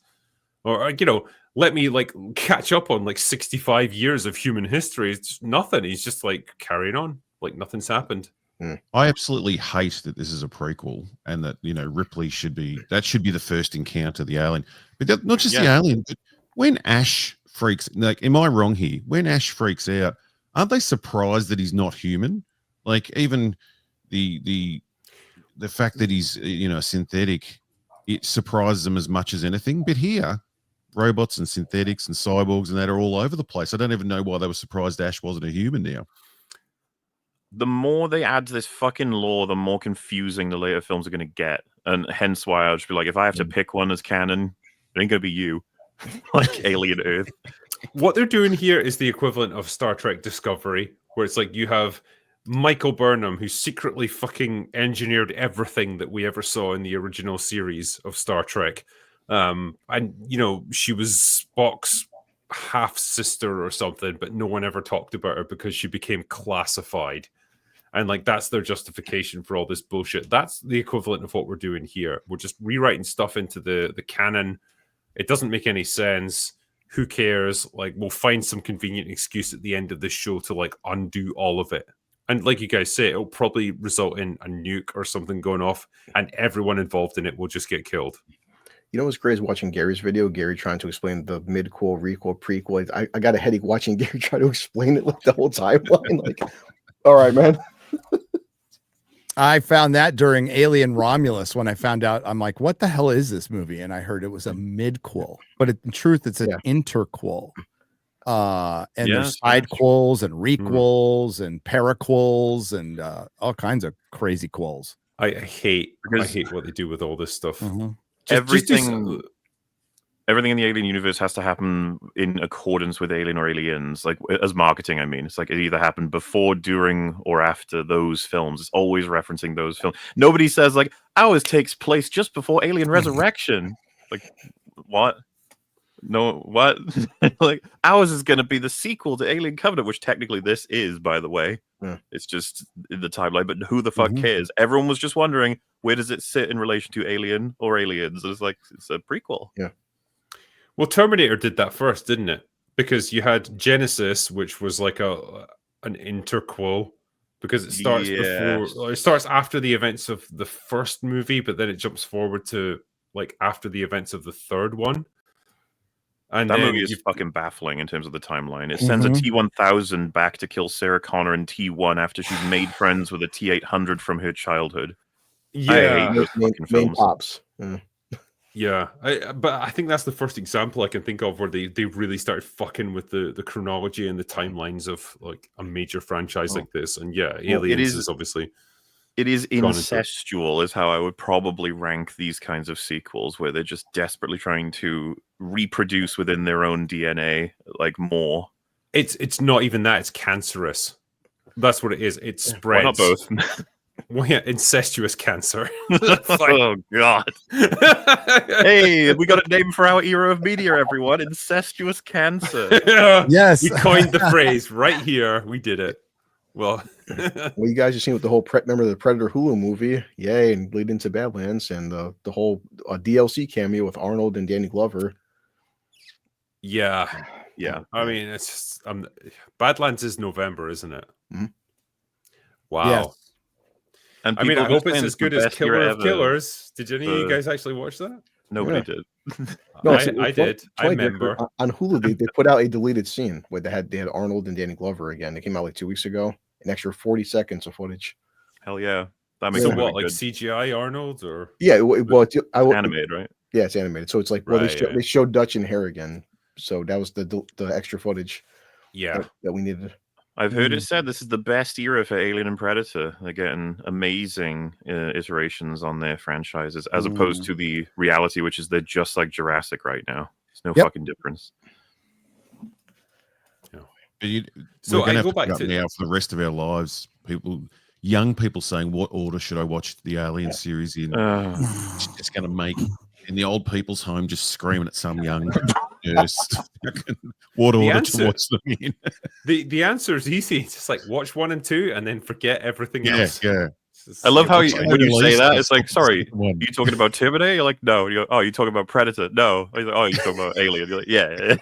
It's all of them. are fine. I do it often. I'm like with Gary. It's like he's like, Dad, how many Indiana Jones films are already? 3, son. 3. We never watch 4 and 5. There is no 4 and 5. There's just 3. Yeah. In this house, there's only 3 films exist. What are you Some talking poor about, son? bastards. Time to take your meds again. Yeah. Some poor bastard's going to start the Star Wars series on the Acolyte one day, thinking that's the beginning. They'll never make it to the OT. Well, Generation Alpha is really interested in the Acolyte robot head. It really wants to bring it back. Yeah. Yeah. All 5 viewers. That is definitely true. 100%. Well, Plinkett told me that, so like, must Yeah. be true. I thought that, so because he said that like 3 different times. I thought he was joking. I thought he was like joking a meme. too. And then I started to realize, like, oh, we're actually. A joke or not. I thought there was going to be a punchline, but there was no punchline. Kept talking about what worked about the Acolyte. I was like, where's the punchline for this? Like, what's the joke? Come on, Plinkett, hit me with it. No.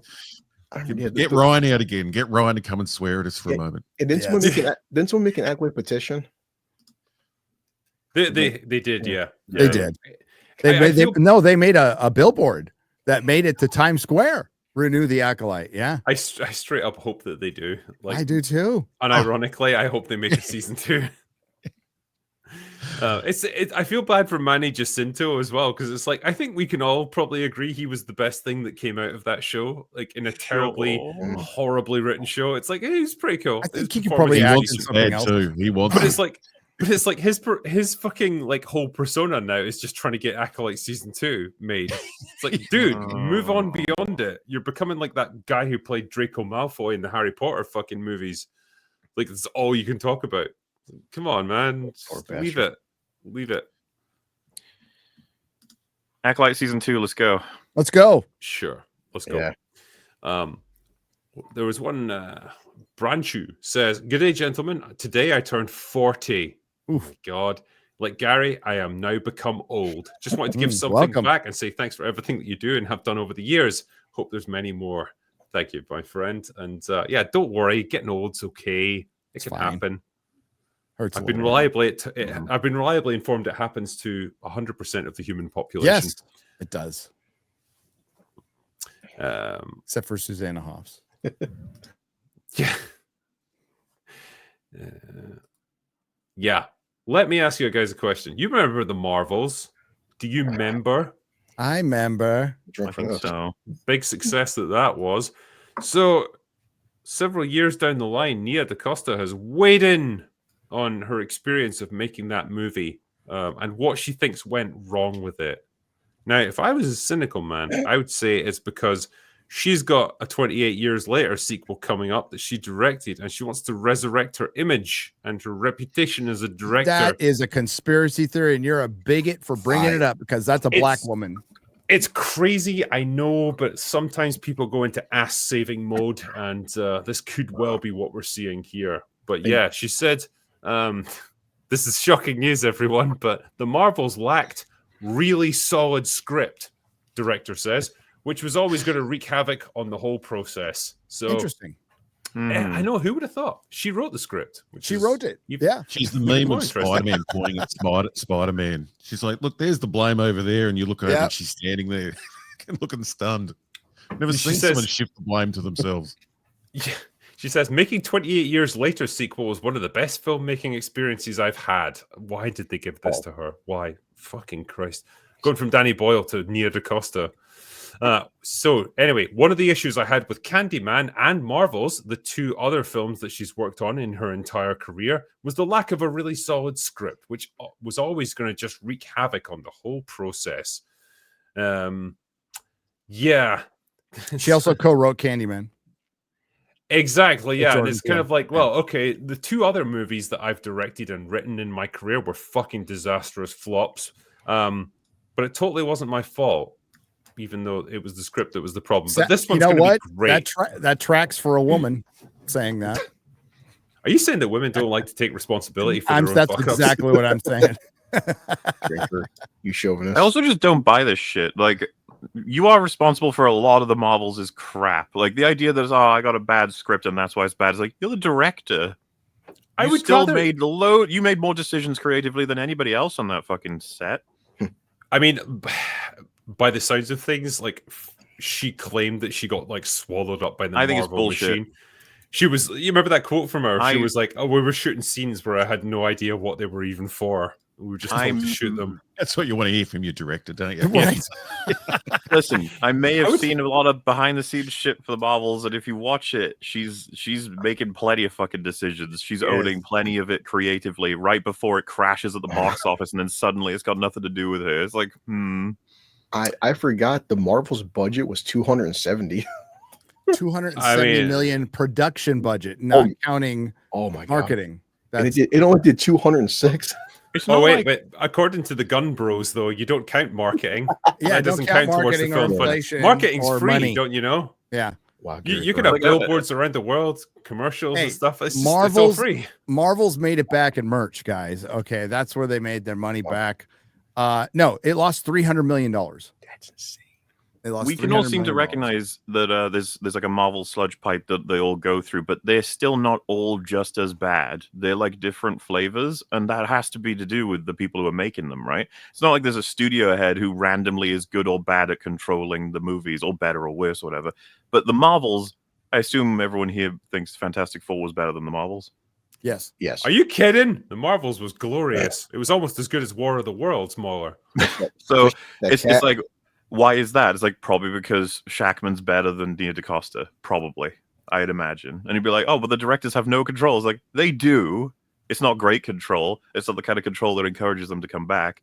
But, you know, like we said this, I think it was on Real BBC. If the Marvels had made $2 billion, she'd be talking about how it was 100% a movie. Oh, yeah. There's this guy's pointing out here, not Kevin Feige. She's using the Chris Stuckman excuse. I was there. She was awful. Well, yeah, remember, Bob Iger fucking self said the Marvels needed more supervision. It needed more control. Oh my God. It needed to not get made in the first place. Yeah. It was an obligatory project. That's also, I think they were contractually locked into making that movie. They would 100% have ironhearted it and just not made it. If she was saying as well that the big problem is a lack of script, it's like, well, there are some directors out there who, you know, famously the one I would always cite is Mission Impossible Fallout was pretty much constructed without a script. Like they had the action sequences and then to piece it together. It's a miracle because the story in that is fantastic. And then you don't always get that result. But I guess what I'm saying is like, hey, some directors can pull that together, some can't, and I guess she can't. The original Gladiator was like that. They were writing it on the day they were shooting, like the night before, as they went through it. Bloody Russell and Ridley together. I would rather she just had a crazy dose of honesty and just said, I like this one as well. And just said like, look, there was a whole bunch of fuck ups on that movie. It was a bit of a disaster. You know, I'd rather just move past it and forget about it. Yeah, it's not my finest hour. There's no way she doesn't know how she was hired, and it wasn't based on her immaculate skill. Okay, let's just be real. She had done one movie. She had done Candyman. And they're going to give her a movie a sequel to $1 billion movie. Just if you're looking at it on paper, that's insane to think. Well, okay, maybe, and fine. You take the opportunity and you run with it, and she didn't. What's funny too is if Bone Temple is successful, people are always going to be like, well, you didn't write it. And then if it's not successful, we're like, uh-oh, Nia, You said this one was like all good to go. You said it was like, so what does that mean about you at this point? The thing is, Bone Temple probably won't be successful from a financial point of view because I don't think 28 years later did great numbers. I'm just going to see if I can bring up the box office a rock on its second week. There's an article out there about the new movie opening is the second week, but it's actually critical. It's like it's even the media coming out and saying like, hey, we've been saying these movies are taking off and they just fall off a cliff. We probably need to chill out a little bit. I would, some of us have been saying that for about 5 years, but it's good to catch up once in a while. I meant more they mention it 28 years later. Sorry, Marla, go on. Like I said, I just meant critically. Like I don't know how many people are here going to jump on seeing Bone Temple, but I'm curious enough, especially with all this notion of like her being like, I finally get to make a good movie, and it's maybe something will happen in this one. We'll see. That's next year, right? So it was mid. I think that's the best way to describe it. I didn't hate it, but like there was a lot of issues with it, and it was so tonally uneven. It was so like fragmented. Yeah, the narrative like movie meandered all over the place. Yeah, it was a strange little film. Just watch the trailer and imagine a better movie. Can you imagine when she's set to make the third one and she's in the cinema? She's like, I can work with this, I can work with this, and then the Jimmy Savile gang come out. It's like, what the fuck? And then the credits roll. And it's like, okay, you take over now. There you go. That's the thing, like, because she's an unapologetic activist, isn't she? As a creative, and I just wonder, like, how much of that is going to creep into the movie. Because there's going to have to be a resolution to the Jimmy Savile subplot, and like where this is going, what it ultimately wants to say about like how we deal with like celebrities, public figures, how we like construct false narratives around people that we want to believe are good but aren't. And I just think, good Lord, like someone like her, I can see her making an absolute meal out of it. Yeah, I can't wait to hear about something about colonization and patriarchy and marginalized zombies. Marginalized zombies. Look, they're enriching our culture, okay, Gary? The orcs have families. Yeah. Yeah. That is coming back. I feel like I've almost forgotten that fucking Rings of Power even exists. Season 3, yeah. But season 3 is happening, isn't it? Yep. We've got a teaser for it. Oh boy. But we still saw the consequences of 1 and 2. The amount of time it took them to confirm 3. Like, whoa. How we got a teaser? They just started filming. Is it just some rando like here's a ring spinning around or something? Or that didn't stop them. Pretty much, it was just like a graphic. Yeah, it's not coming out. Here's what happened: Jennifer Salke got fired. They canned Wheel of Time, but they could not can Jeff Bezos's vanity project. Not yet, anyway. They had to continue with this. They are not. They paid for the rights for 5 seasons, but they don't have to make them. They don't have to make them. So we'll see. They really shouldn't make them. Well, apparently, the first sign is there's a huge time jump, right? And we're done. Like, should I even bother with the lore?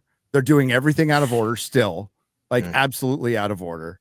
And Simp Sauron will probably be fighting Galadriel at the War of the Last Alliance that they'll speed through. Numenor still has to fall. So many things still have to happen, and I think they're going to wrap it up in a season, which would be hilarious. Gary, I mean, season 2 had Tom Bombadil. It was great. Oh, that was really fantastic. He was Yoda to fucking Gandalf, and not Gandalf. Grandelf. Fuck. Started on that. It's so retarded. It's such a retarded show. To this day, right? If you know that scene where Gandalf gets sucked into that tree and like Tom Bombadil pulls him out, you can play that scene in reverse and it looks like he's horrifying, like forcing him into a tree. It's a better scene. It's a better scene. Yeah, man. I mean, it provided a lot of entertainment for us, probably in all the wrong ways, but it is what it is. I guess. I love seeing the creation of Mount Doom through Vince. I loved it. That mousetrap. Yeah. That moment where like the Southlands changed to Mount Mordor. Mordor. You never saw that coming, did you? Legendary. We got to see a Balrog too. He did. He went right back to sleep. He's such a good Balrog. They woke him up. He killed one dwarf and goes, "Okay, I'm good. Bye. Good night. Good night." I love that the whole creation of Mordor was because of some fucking random old guy who like turned a switch. Waldrick. That is Waldrick. Have some Sorry, respect. yeah, Waldrick. Waldrick is the legend, man. That Gone too soon. Of Middle Earth lore. Yeah. And orcs now are like they're allergic to sunlight for some reason. Only when it's convenient to the plot, though. Other times, Only when totally it's convenient for the plot. Yeah, love it. Anyway, you want to answer some super chats, you lovely gentlemen?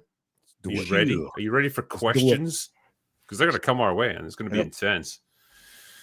All right, I'll start here with our member chats. M8566 says, "Hey, Drinker, what are your thoughts on the Lost World TV show?" Well, ever since I discovered that picture of Jennifer Odell, I love it. I remember it from back in the day, right? And I'll try not to bore you too much, but I used to work for back when I was at uni, I was doing like an evening job. I worked in a call center and I worked for a satellite TV company, and we had access to all the channels because you needed to be able to check them in case there was a problem. And you would know, like if someone phoned up saying, "Oh, this channel doesn't work," you can look at it and see if it is actually a problem. Anyway, I just happened to be scrolling through and I happened to see The Lost World, and it had this woman in like a fucking animal skin bikini, and I decided, yeah, this is the show for me. And so I started watching it from there on, and yeah, there we go. It's absolute nonsense. The CGI dinosaurs look like absolute dog shit. It's early 2000s CGI, but there's a real charm to shows like that. I think we've lost that now. It lasted three seasons too. It did, I think, yeah. Each episode was done on a budget of $120, and it's free on Tubi and Pluto. Yeah, there you go. So I can't get to Pluto, dude. Oh, really? Damn. Much of an ask. Go discover it. Go for Broke says, "MauLer, are you excited for the Hollow Knight Silk show?" Silk song? Song. Yeah, sure. I mean, I haven't never completed Hollow Knight, but I loved it from what I did play. So, but I know the whole world has been excited for Silk Song for years, so it'll be good shit. Jacob says, "MauLer and Panel, please ask Drinker about the masterpiece that is War of the Worlds 2025. Also good to see Robot Head back at the bar."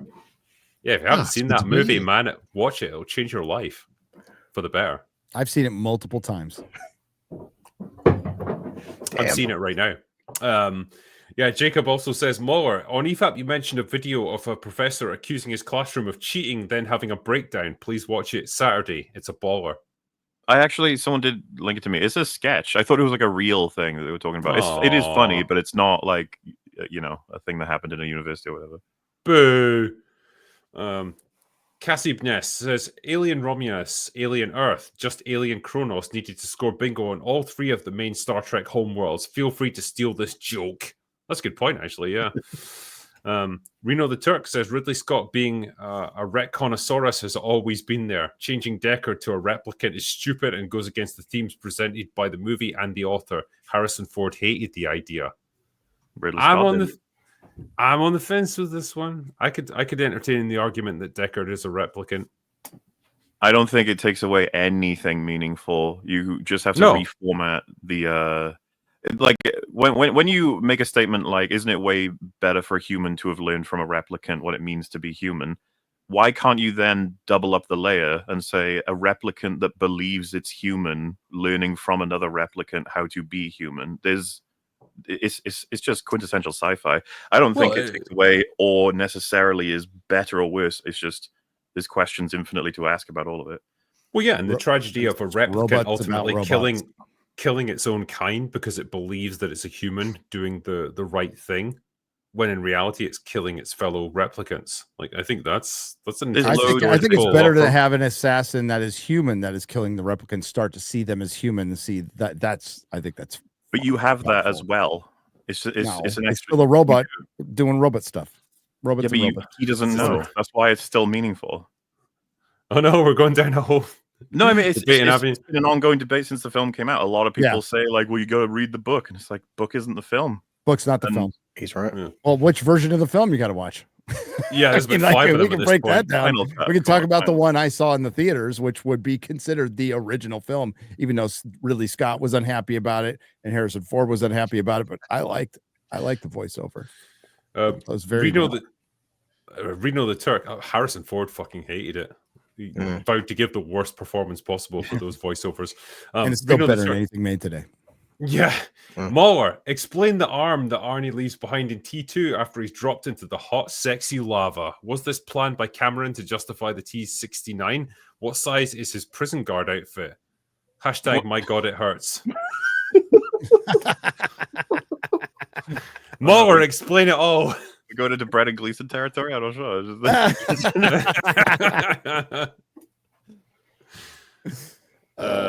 He doesn't leave behind an arm.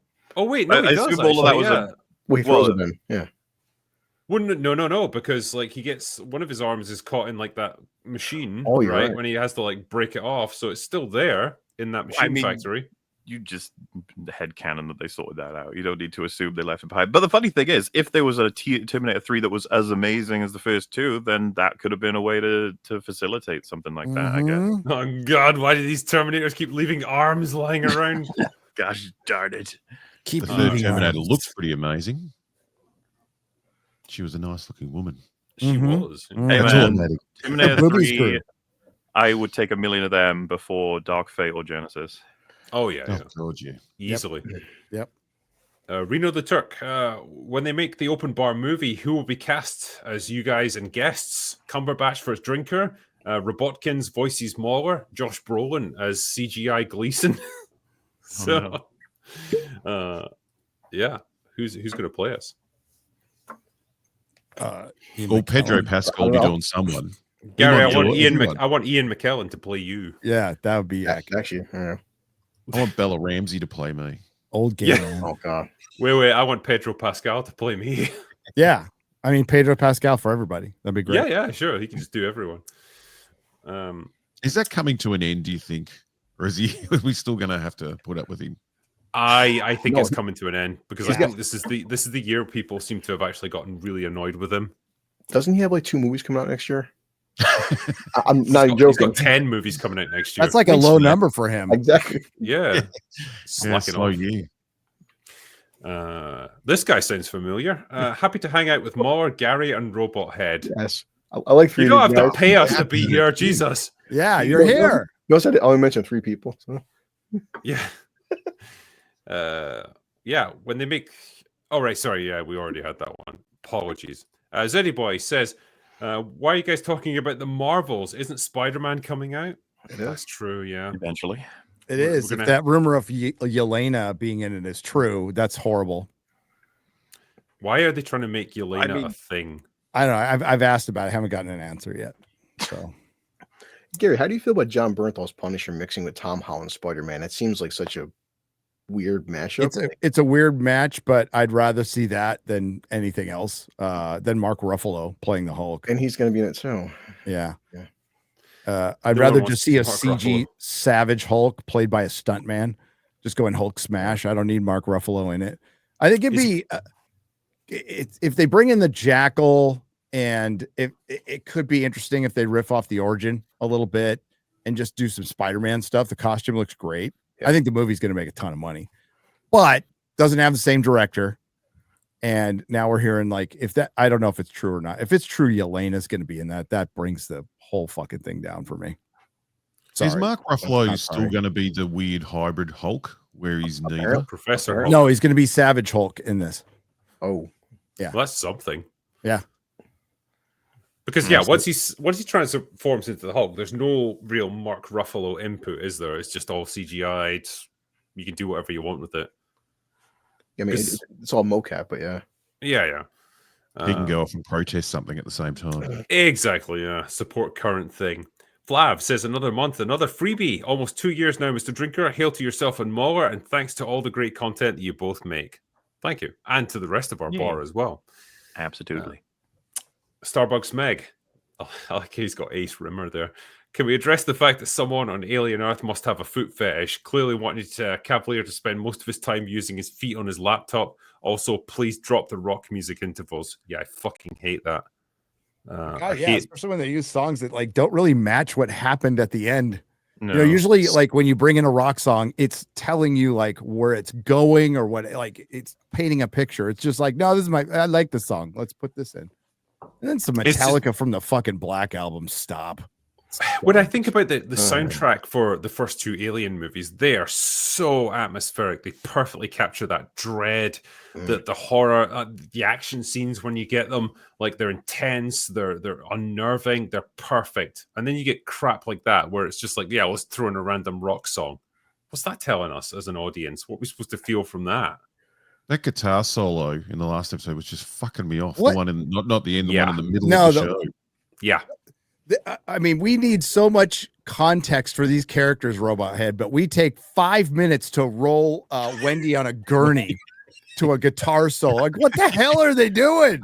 They're treating it like she's dead, and this is the end of the season. Like we've gotten to know her for like 10 episodes, and we love her, and then she died sacrificing herself for everyone else. It's like she's just been knocked out. She leaked a bit of milk from her forehead, and that's all.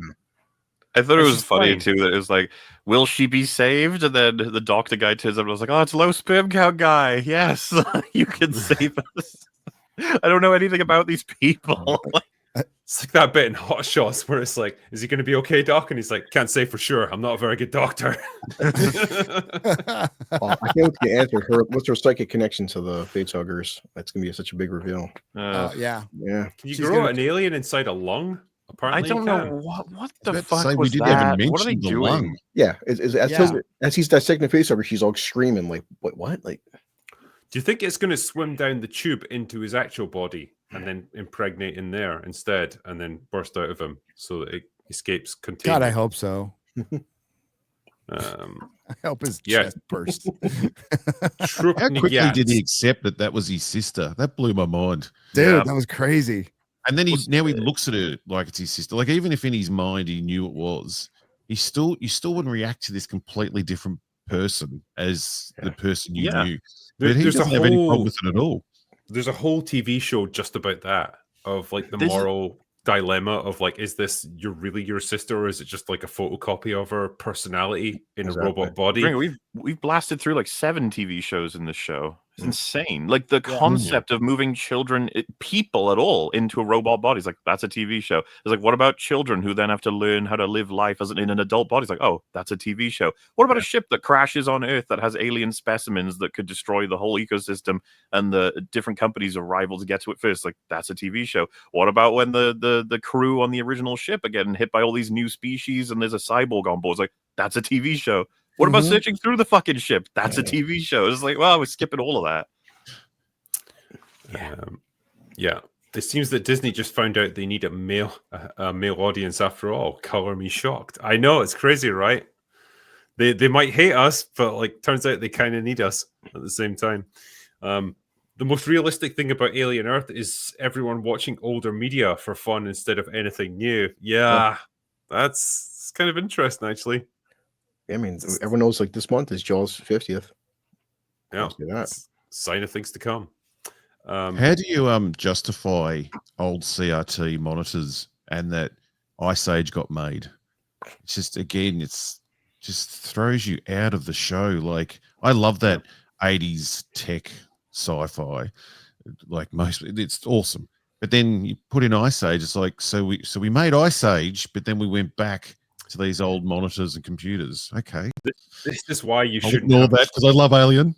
This is why you shouldn't have generational franchises like Alien, right? They got about as far as like late 80s, with Alien 2 and maybe Alien 3, and then you can't really justify it anymore. Like, technology has changed to the point where like we're already ahead of that in terms of like user interfaces and stuff, but you're stuck with it because you've established that with the first movie, and everyone wants those callbacks to the first movie because they remember it, and that's the problem that you can't get around. Well, it's like Gary said multiple times with Lord of the Rings trilogy. It doesn't matter what decade, 100 years from now, you can still watch that trilogy, and it still feels relevant because it's not bogged down to modern slang and technology. Don't worry, they'll Timeless. probably doing be their watching best, though. Lord of the Rings in this Alien show by the looks of it. Mm-hmm. Yeah, the start time has been delayed more than a Disney movie. Is Drinker planning on pulling it from streaming to claim tax and fuel his alcoholism? Maybe. You know, Yeah, why not? we did have to roll out with it, unfortunately, but I can scrub it from the servers and I'll do a Willow with it. So, yeah, Mr. Yang says, "Buongiorno, bar." On the topic of directors, freelance director Kirichu Sato voices concern over on overseas anime fans' bias towards certain popular trends. How do we judge opinions of those in the industry? Well, This is a question for the whole bar. what concern does he have overseas bias? Fans' Like what One has popular to trends? I explain guess is the I mean, question. if I had to surmise, it would be like Western anime fans who are favoring current things that are politically popular at the moment, and they find it problematic when they see, you know, actual anime from Japan, which doesn't give a shit about any of that stuff. That's Is just that me actually? guessing. I just figured that would be such a small amount of actual, because isn't anime just doing fine? Doesn't need. I think so. Oh, Yeah. oh, definitely more. I mean, next month for September, this Demon Slayer movie, it just broke like some kind of France record. Like 100,000 tickets were sold in 24 hours. Like anime is doing fantastic. Yeah, Demon Slayer's going to do good. Godzilla's Greaser says Godzilla's been running over 70 years and is one of the few cinema franchises left that hasn't been ruined despite that major hiccup in 1998. I mean, yeah, there's been a lot. Let's be honest here, right? A lot of those Godzilla movies, like the Japanese ones, even were absolute dog shit.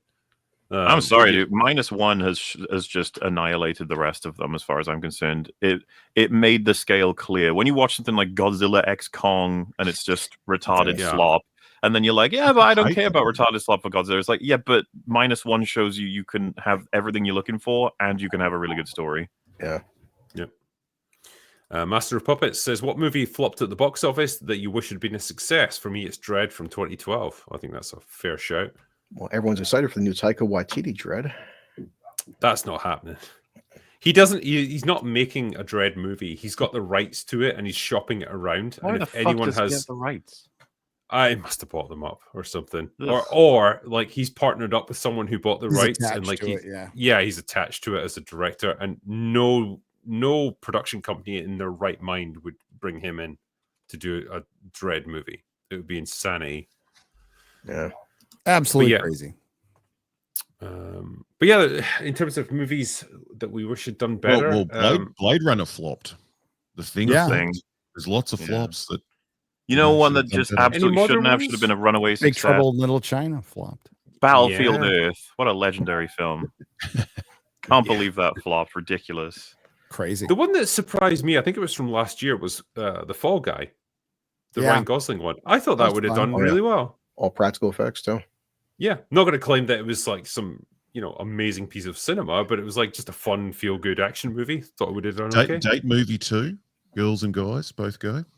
I'm reading chat. I still have a soft spot for John Carter. I don't know why. I just recently watched it a few months ago. It's great. I love that movie. Yeah, it's like Gary said. I don't know anybody in my friend circle who everyone likes John Carter. Wasn't that Disney's grand experiment to like get into sci-fi and then they buried it for the Star Wars sale. Oh, I mean, it should have been called John Carter of Mars. That's what it should have been called, but they just called it John Carter. And the CG still holds up in 2025. And it's better than a lot of their modern crap. Yeah. Doomchild says, to the metalheads, R.I.P. Brent Hines of Mastodon. Yeah, I just heard that. R.I.P. Cannon says, applause to Drinker for nailing the 1954 movie lineup. I laughed, I clapped, I shit my trousers, I laughed again. Cheers. Well, I aim to please, That's the hallmark of any good open bar. Yeah. That one guy. Panel, any chance you'll come to ECC 2026? We'd love to see you all at some point. Also, Weapons was a blast. What is ECCC? Is that? Don't know. Let me see. Some kind of Comic-Con. So Emerald City Comic-Con. Oh, Emerald City Comic-Con. Oh, that would require me to go to Seattle. You get lynched if you went there, mate. Dude, we go revisit the Chode or the Chaz, whatever it was. I've been to Emerald City before. That's a good con. It's a good con. You need to all come to Australia. I want to go to. I suppose it's probably easier me to come there than everyone else to come here. But the Comic Cons happen, dude, like in Australia. Yeah, I want to go. But nowhere near to the same size. So. Right. In Australia, you could camp at the refinery from Road Warrior 2. Really?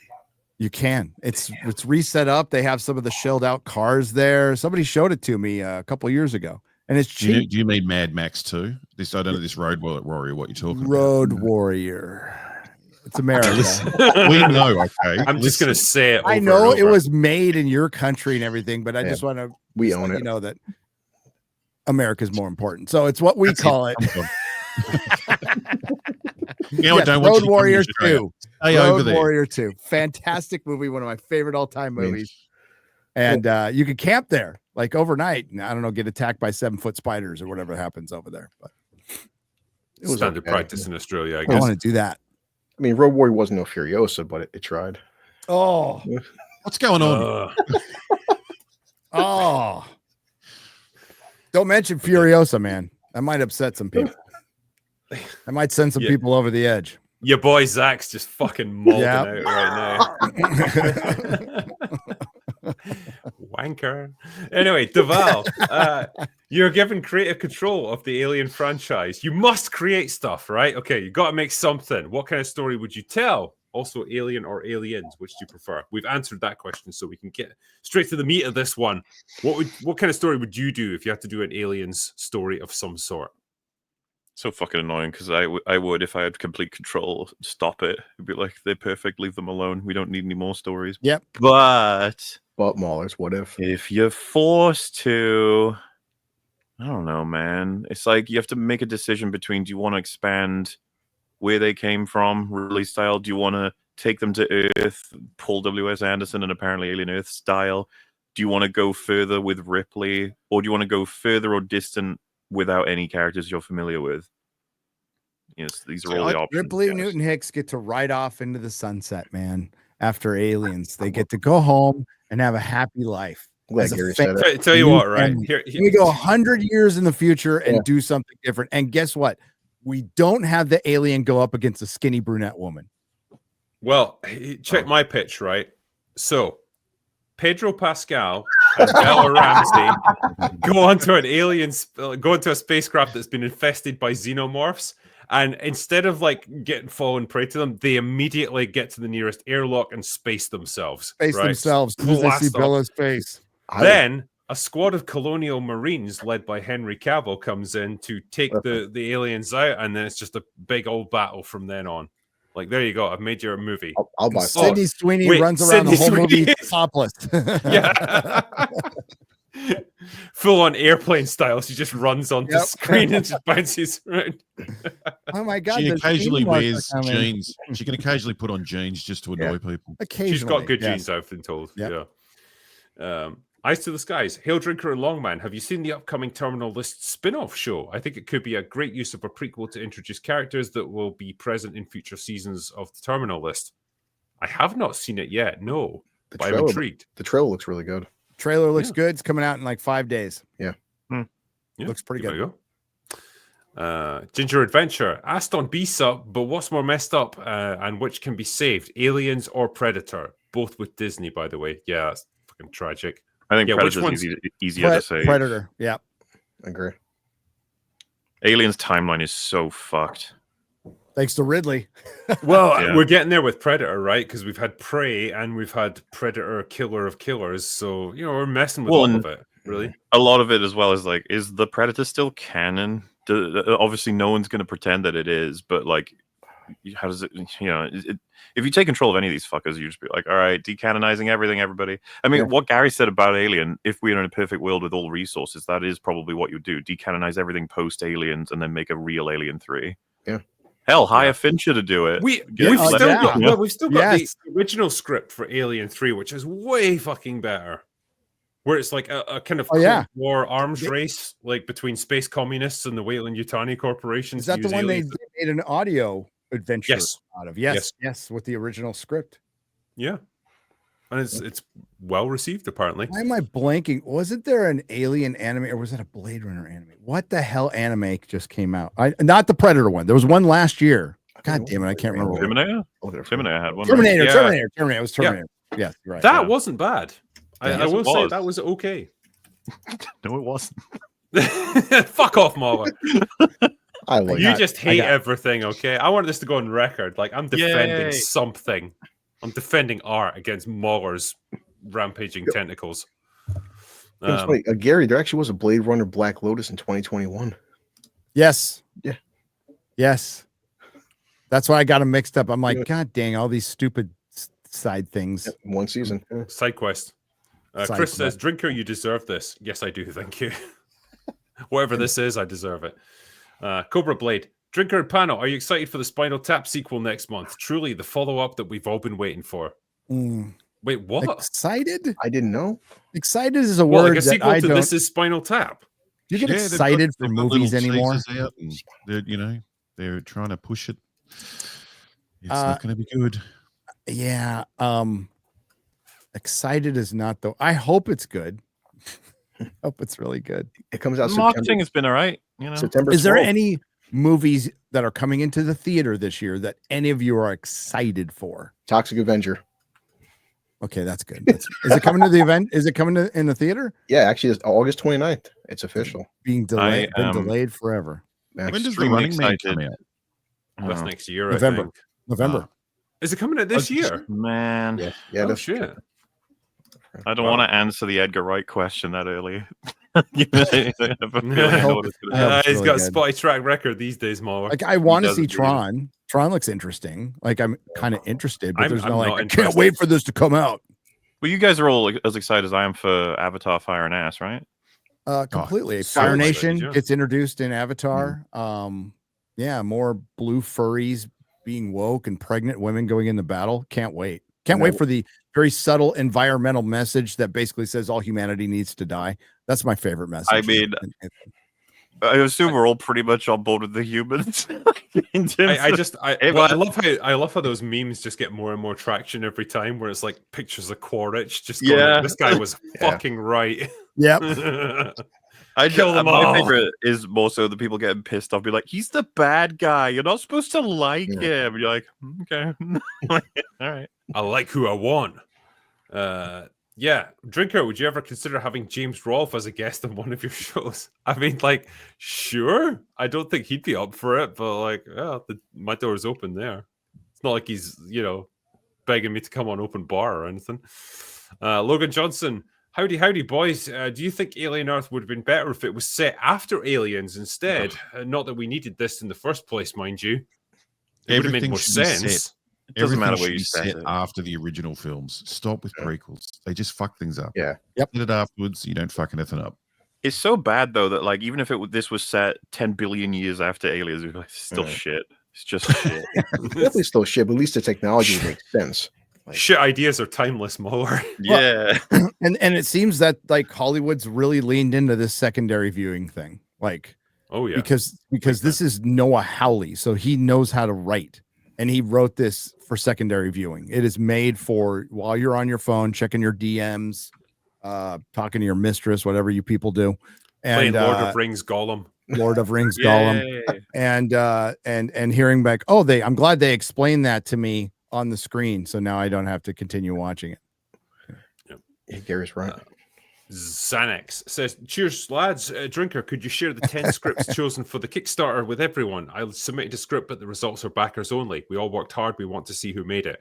Yeah, I think you can assume, like, if you had made it, you would have been notified. Like, I've talked to every person who made the final 10.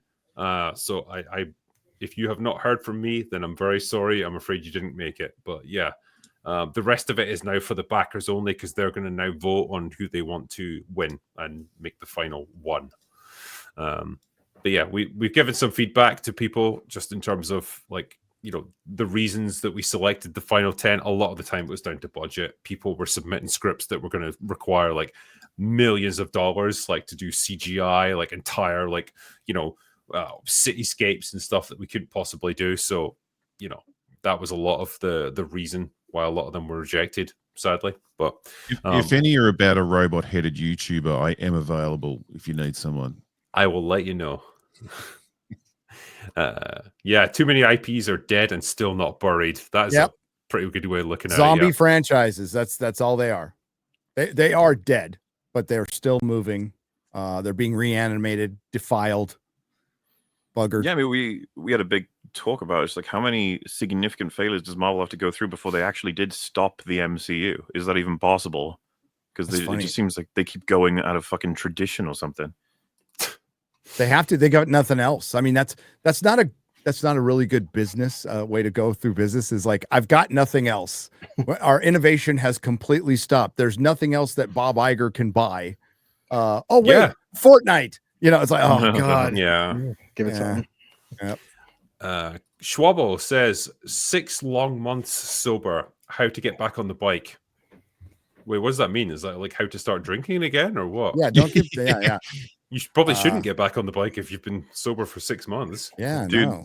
I recently rewatched Will Dead. Did you remember near the beginning when he's talking to Bilbo and he says, we gotta get back on the bike, and he goes, "Oh no," and he goes, "What?" And he's like, "Bike." He's like, "What does bike mean?" He's like, "Bicycle." And he's just like, "What?" Because he thinks he means drugs or whatever. The whole WTF, Gary. WTF. That's the fuck does WTF mean? It gets me every time. What the fuck? Oh, that's what it means. That's it. Melvin with a hot take here. Andor is shit. You all mock yourselves. Are we clowning on ourselves here? Truly. Dude, another fucking legendary line is when Nick Frost says, I just spoke to your mum, and not from the afterlife, from fucking Bournemouth.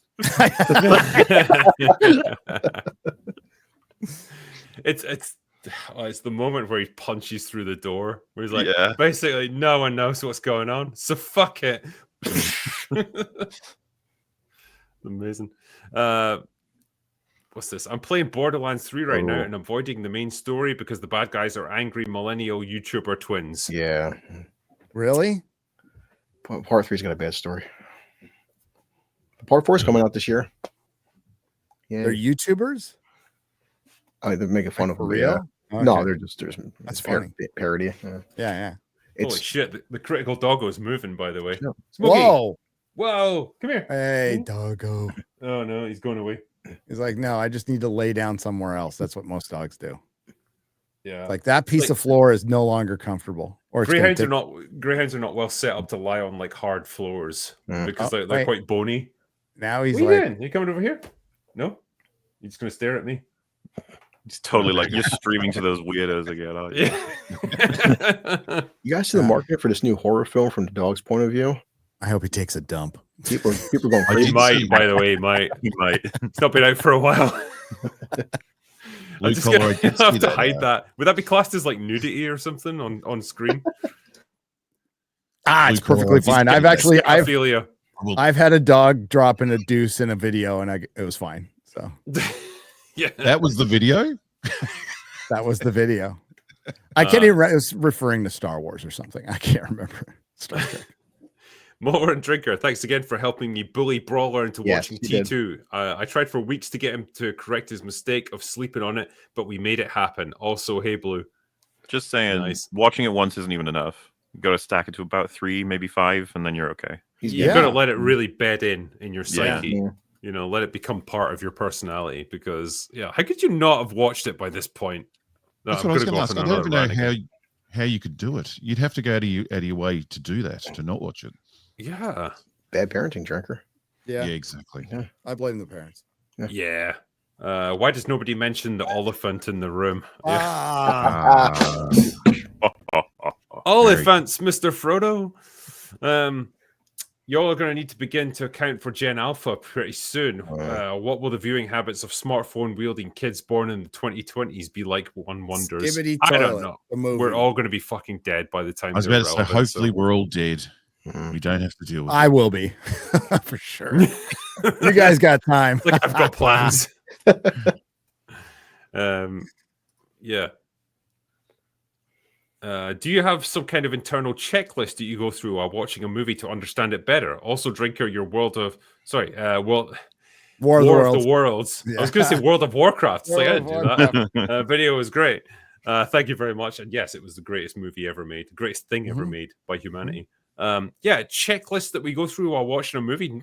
Not really, because it's going to change between films, like what you take from it. It's just the basics are just like, does it make sense? I think if you start thinking like that, it's a bad film. Like if you start checking things off. Yeah. Like if it's a good film, you're like into it. You're not thinking about those things. And then once you start a little checklist in your head, things aren't looking good. You know, they start adding up. So yeah, I think it's like when you don't have it. Something significant happens to a character and you're about to get their reaction or whatever, and you find yourself being like, I don't even know who this is. Why do I care? And it's like, uh-oh. And then maybe you start thinking about it. It's like, wait, what do I know about this person? And you start thinking about the scenes. And if you rewatch it, then you're like, wow, that scene went by and they didn't say anything. That scene went by and I learned nothing. And it's like, oh, Superman. This is shit. I mean, I was feeling that way watching Superman. Yeah. Any of the characters in Alien Earth, really. Yeah. I still don't know who any of them are. Nope. Like the kids, the bro kids. I know them as the bro kids now. I don't know their names. That's their personality. Their whole couldn't care if they personality live or is, die. bro, there's an alien here. Like, I'm totally going to get impregnated. Here's a movie recommendation, Victoria. It's a heist movie that's done in one single shot without coming across as artsy-fartsy. Very entertaining movie from Germany. Thank me later. Sounds interesting. Victoria. Farewell, Thunderchild. Long time no chat. Yeah, it's been a while since we've seen you around these parts, sir. Am I to believe you have seen the Ice-T War of the Worlds and have not listened to the musical yet? A pox on your house. Oh my god. I've only listened to like a dozen. Yeah. No, it's Vanilla Ice, okay, Gary? It's freaking racist. Don't know the difference between Ice-T and Ice Cube. Mega Spidey-Man. I know what the host's number one picks are, but to all of you, top 5 films and why those? So this is just for the guests. I'll go last. Best of Can't luck. we have time to think about this a little bit? Nope. Yeah. Whatever you say now will be locked in for the rest of your lives. So Never be able to change this now. It's going to change week to week. It does for everyone. Yeah. Yeah, it's in the mood you're in too. Well, throw out some potential Throw out my top 5. Oh God. Predator, obviously. It's gonna go in there. Yeah. Any of the Star Wars movies? I always count yours as is a Raiders, trilogy. right? The Lost Ark's your number one? Yeah, that's not Lord of the Rings. My number one movie is Raiders of the Lost Ark. Yes. That is not Jurassic changed. Park or... For number one, I go between Jaws, Godfather, and Once Upon a Time in the West. So those three Solid choices. Solid. Yeah. Solid. Blue. Now to add 2 to that list, that's the hard For part. number one, I mean, I probably watch Predator the most, but I love Two Towers. There's so many to love. Aliens. Yeah. This is the top 5, like aside from the Lord of the Rings trilogy. Oh, God, that is like my number one. I watch. And there's it the also most. the top 5 you enjoy watching, and then if you Yep. had to pick what are the best top 5 movies made, Yeah. Totally then different. that's For 2 me, different lists. yeah, because it's like you could get all artsy fartsy with it and stuff, but then there's the stuff that you could just rewatch endlessly. That's just entertaining for you. A Clockwork Orange is not going to be like, I'm firing up this movie casually to play in the background, you know. It's great though. Yeah. Yeah, I always think it's like films you never get sick or tired of watching. Like, to Gary's credit with Lord of the Rings, whenever they release in theaters, I've watched them films in theaters more than anything I've seen. And I didn't even read the books when I was a kid, but I love that trilogy. Yeah. Starbucks Meg here says, "Hail panel, reminder, it's 1 year since Rings of Power Season 2 and therefore Season 3 in 12 months' time. Excited? Based on budget versus quality, still the winning all-time TV letdown for me." I think it probably is. Yeah, it's the biggest flop of all time. It's historic. It's historic how much like this thing has cost for Jeff Bezos. I mean, he's got it. Like he sends a giant penis into space. He's making a freaking clock in the middle of the desert here in Texas, a giant clock that like cuckoos once every 10,000 years or something like that. Yeah, it's going to outlive humanity. Yeah, so I guess he can just shat out $1 billion for it's a $1 trillion company. But it's a huge disappointment, and it does sully the reputation of the Tolkien estate, and it really f's up any chance of getting anything. Like they should have adapted the Silmarillion. There's multiple adaptations you can make in there if you made the right approach. Don't ever make remake Lord of the Rings or The Hobbit or anything like that. But now we're getting, in response to this, we're getting Hunt for Gollum, which is stupid, utterly stupid. Agree. Let me just finish up with the member chats here. Jeremy Soden says PP was too busy for weapons. Phew. Pedro Pascal. Yeah. Much to our relief. Josh Brolin is a much superior replacement. Yes. Serious. I thought they were joking when they said he was meant to be in that film, but it's true, isn't it? No, he really was. Yeah. Fucking hell. Hail Drinker panel mods and chat. Greetings from NYC. Greetings to you, sir. Jesus De Villa gifted a Critical Drinker membership, and so did the Last Boy Scouts. Thank you. Also Snarky gifted 5, so thank you very much. And the Last Boy Scout also gifted another 5. You guys are just being super generous tonight. Snarky's a new member. Starbucks Meg. MauLer or Drinker. One of you needs to free your diary and play the Mass Effect games. Ready for the TV series. Game 2 especially has a great story. Who's it going to be, MauLer? So why have I feel like I should have heard about more of this TV series if it's getting fully developed? But who's running it? I know that Fringy and Rags love Mass Effect, so they will make it mandatory that I play those before that show comes out, probably. So it's probably me. Drinker doesn't do long form things, okay? I don't do anything long, no. I've got a short attention span, okay? That's retardation from alcohol. It's coming from Amazon. We complete each other, yeah? Yeah. I make you slightly more retarded and you make me slightly longer, I guess. I don't know. Long and retarded, unstoppable. The long retard. This is a $50 one for Paul Connolly. Question for Drinker and or MauLer. Guy Ladriel's defenders cite Eowyn's character as inspiration, so my question is, why is Eowyn not a girl boss and Guy Ladriel is? I think I know why, but I don't think I'm articulate or analytical enough to elaborate. I don't know which one of us wants to go with this one, MauLer. I mean, to start as broadly as possible, I'd say 80s, even 70s, 90s, and 2000s. It's early 2000s you start to lose it. Female characters were fucking bitching, dude. Like some of the best we've ever gotten in fiction. Mm-hmm. And for some reason, a lot of people decided that they were all either non-existent or terrible. Eowyn's one of the awesome female characters. I don't understand what would be so. It would be difficult. Just watch her story. Watch all of her scenes in a row in Lord of the Rings versus how they portray Galadriel. They're adapting something written in the 50s. Too. Exactly. Yes. This is like a product of a much older time, like in a different era of storytelling, and they lean into the fact and they acknowledge the fact that like she's not going to be on par with the men in terms of like her fighting ability. Gets effed up. Yeah, and like the moment when she takes on, and I'm now talking about the film version, but you got this in the book as well. That scene where the Night Lord, the Night King, just drops the mace in front of her. Night King, sorry, I'm fucking switching franchises here. King of Angmar. Yeah, the Witch King.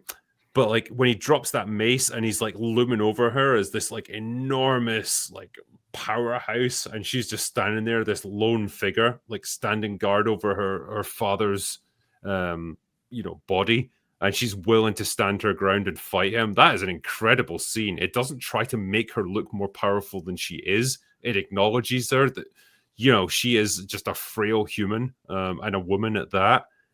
But it's her bravery and her ability to stand her ground that makes her an incredible character. And she is shit scared throughout that entire encounter.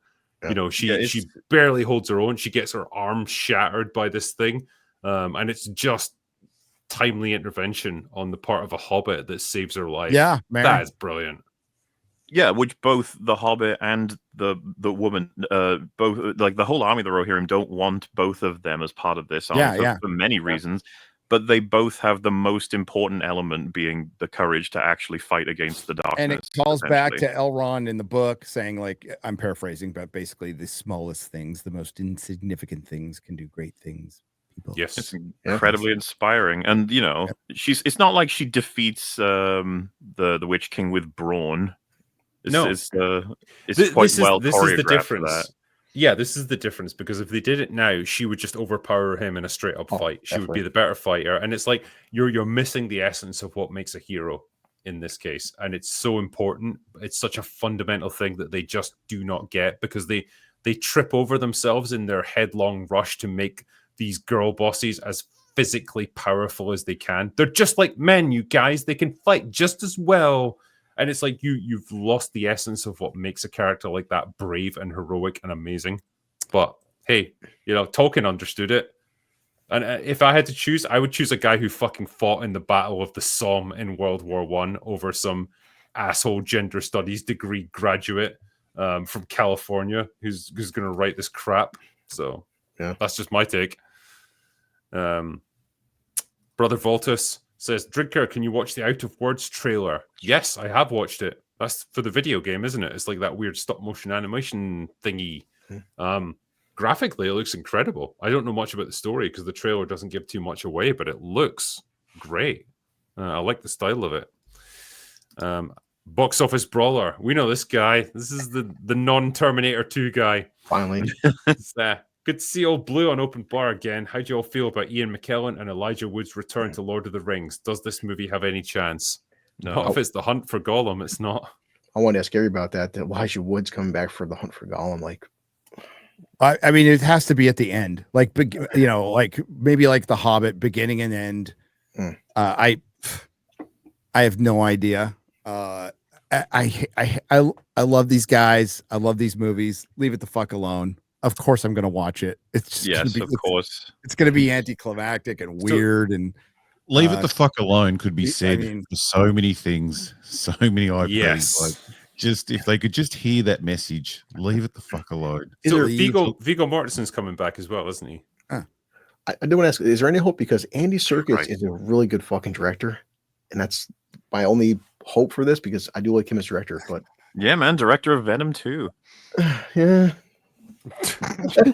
All-time classic. I'm not holding out much hope, especially with War of the Rohirrim. That was an easy layup, and they fucked that one up. Oh, Seven Ways to Sunday. It had a great popcorn hammer. It does. It has the best popcorn bucket in a shit movie. Yeah. I don't know. Dune 2 had the best popcorn bucket, just like By the way, a giant fleshlight. We don't get many of those here because I've tried to get. I got this one. I told you, Chris Gore, this was good for Naked Gun. Oh fuck! Mass Effect showrunner Daniel Casey, who is known for writing Star Trek Beyond. Oh, well, there you go. It's gonna be great. That's a fine pedigree right there. Yeah, that's gonna be one of those situations where I'll get the context of Mass Effect, but it'll be Rags and Fringy who will be dying watching that show, probably. Yeah, it's nice when other people have a turn, you know. And you know who had to punch up that script for him? J.D. Payne and Patrick McKay of the Rings of Power. Hell yes. Yeah, baby. Amazing. It is incestuous cancer. It really is. It really is within Hollywood. Is a new t-shirt. Anyway, I'm gonna finish up there for the evening. My panel, it's been awesome having you guys on. If you somehow, the people of chat, are not subscribed to all of these gentlemen already, then please do, because the links are in the description. Especially Blue, he's only got a few thousand subscribers, and we're trying to get him up to 10,000 at least. Blue. So help You're us my out. boy, Blue. You know, just hanging out with you guys that's enough for me. Oh, isn't that lovely? Okay. Yeah. Gay. Thanks, Gary. Thank you, everyone who super chatted us and joined us this evening. Any ones that we've missed out on tonight, we will of course catch up as we always do. But for now, that's all we got for today. So go away now. Bye. Ciao. Bye.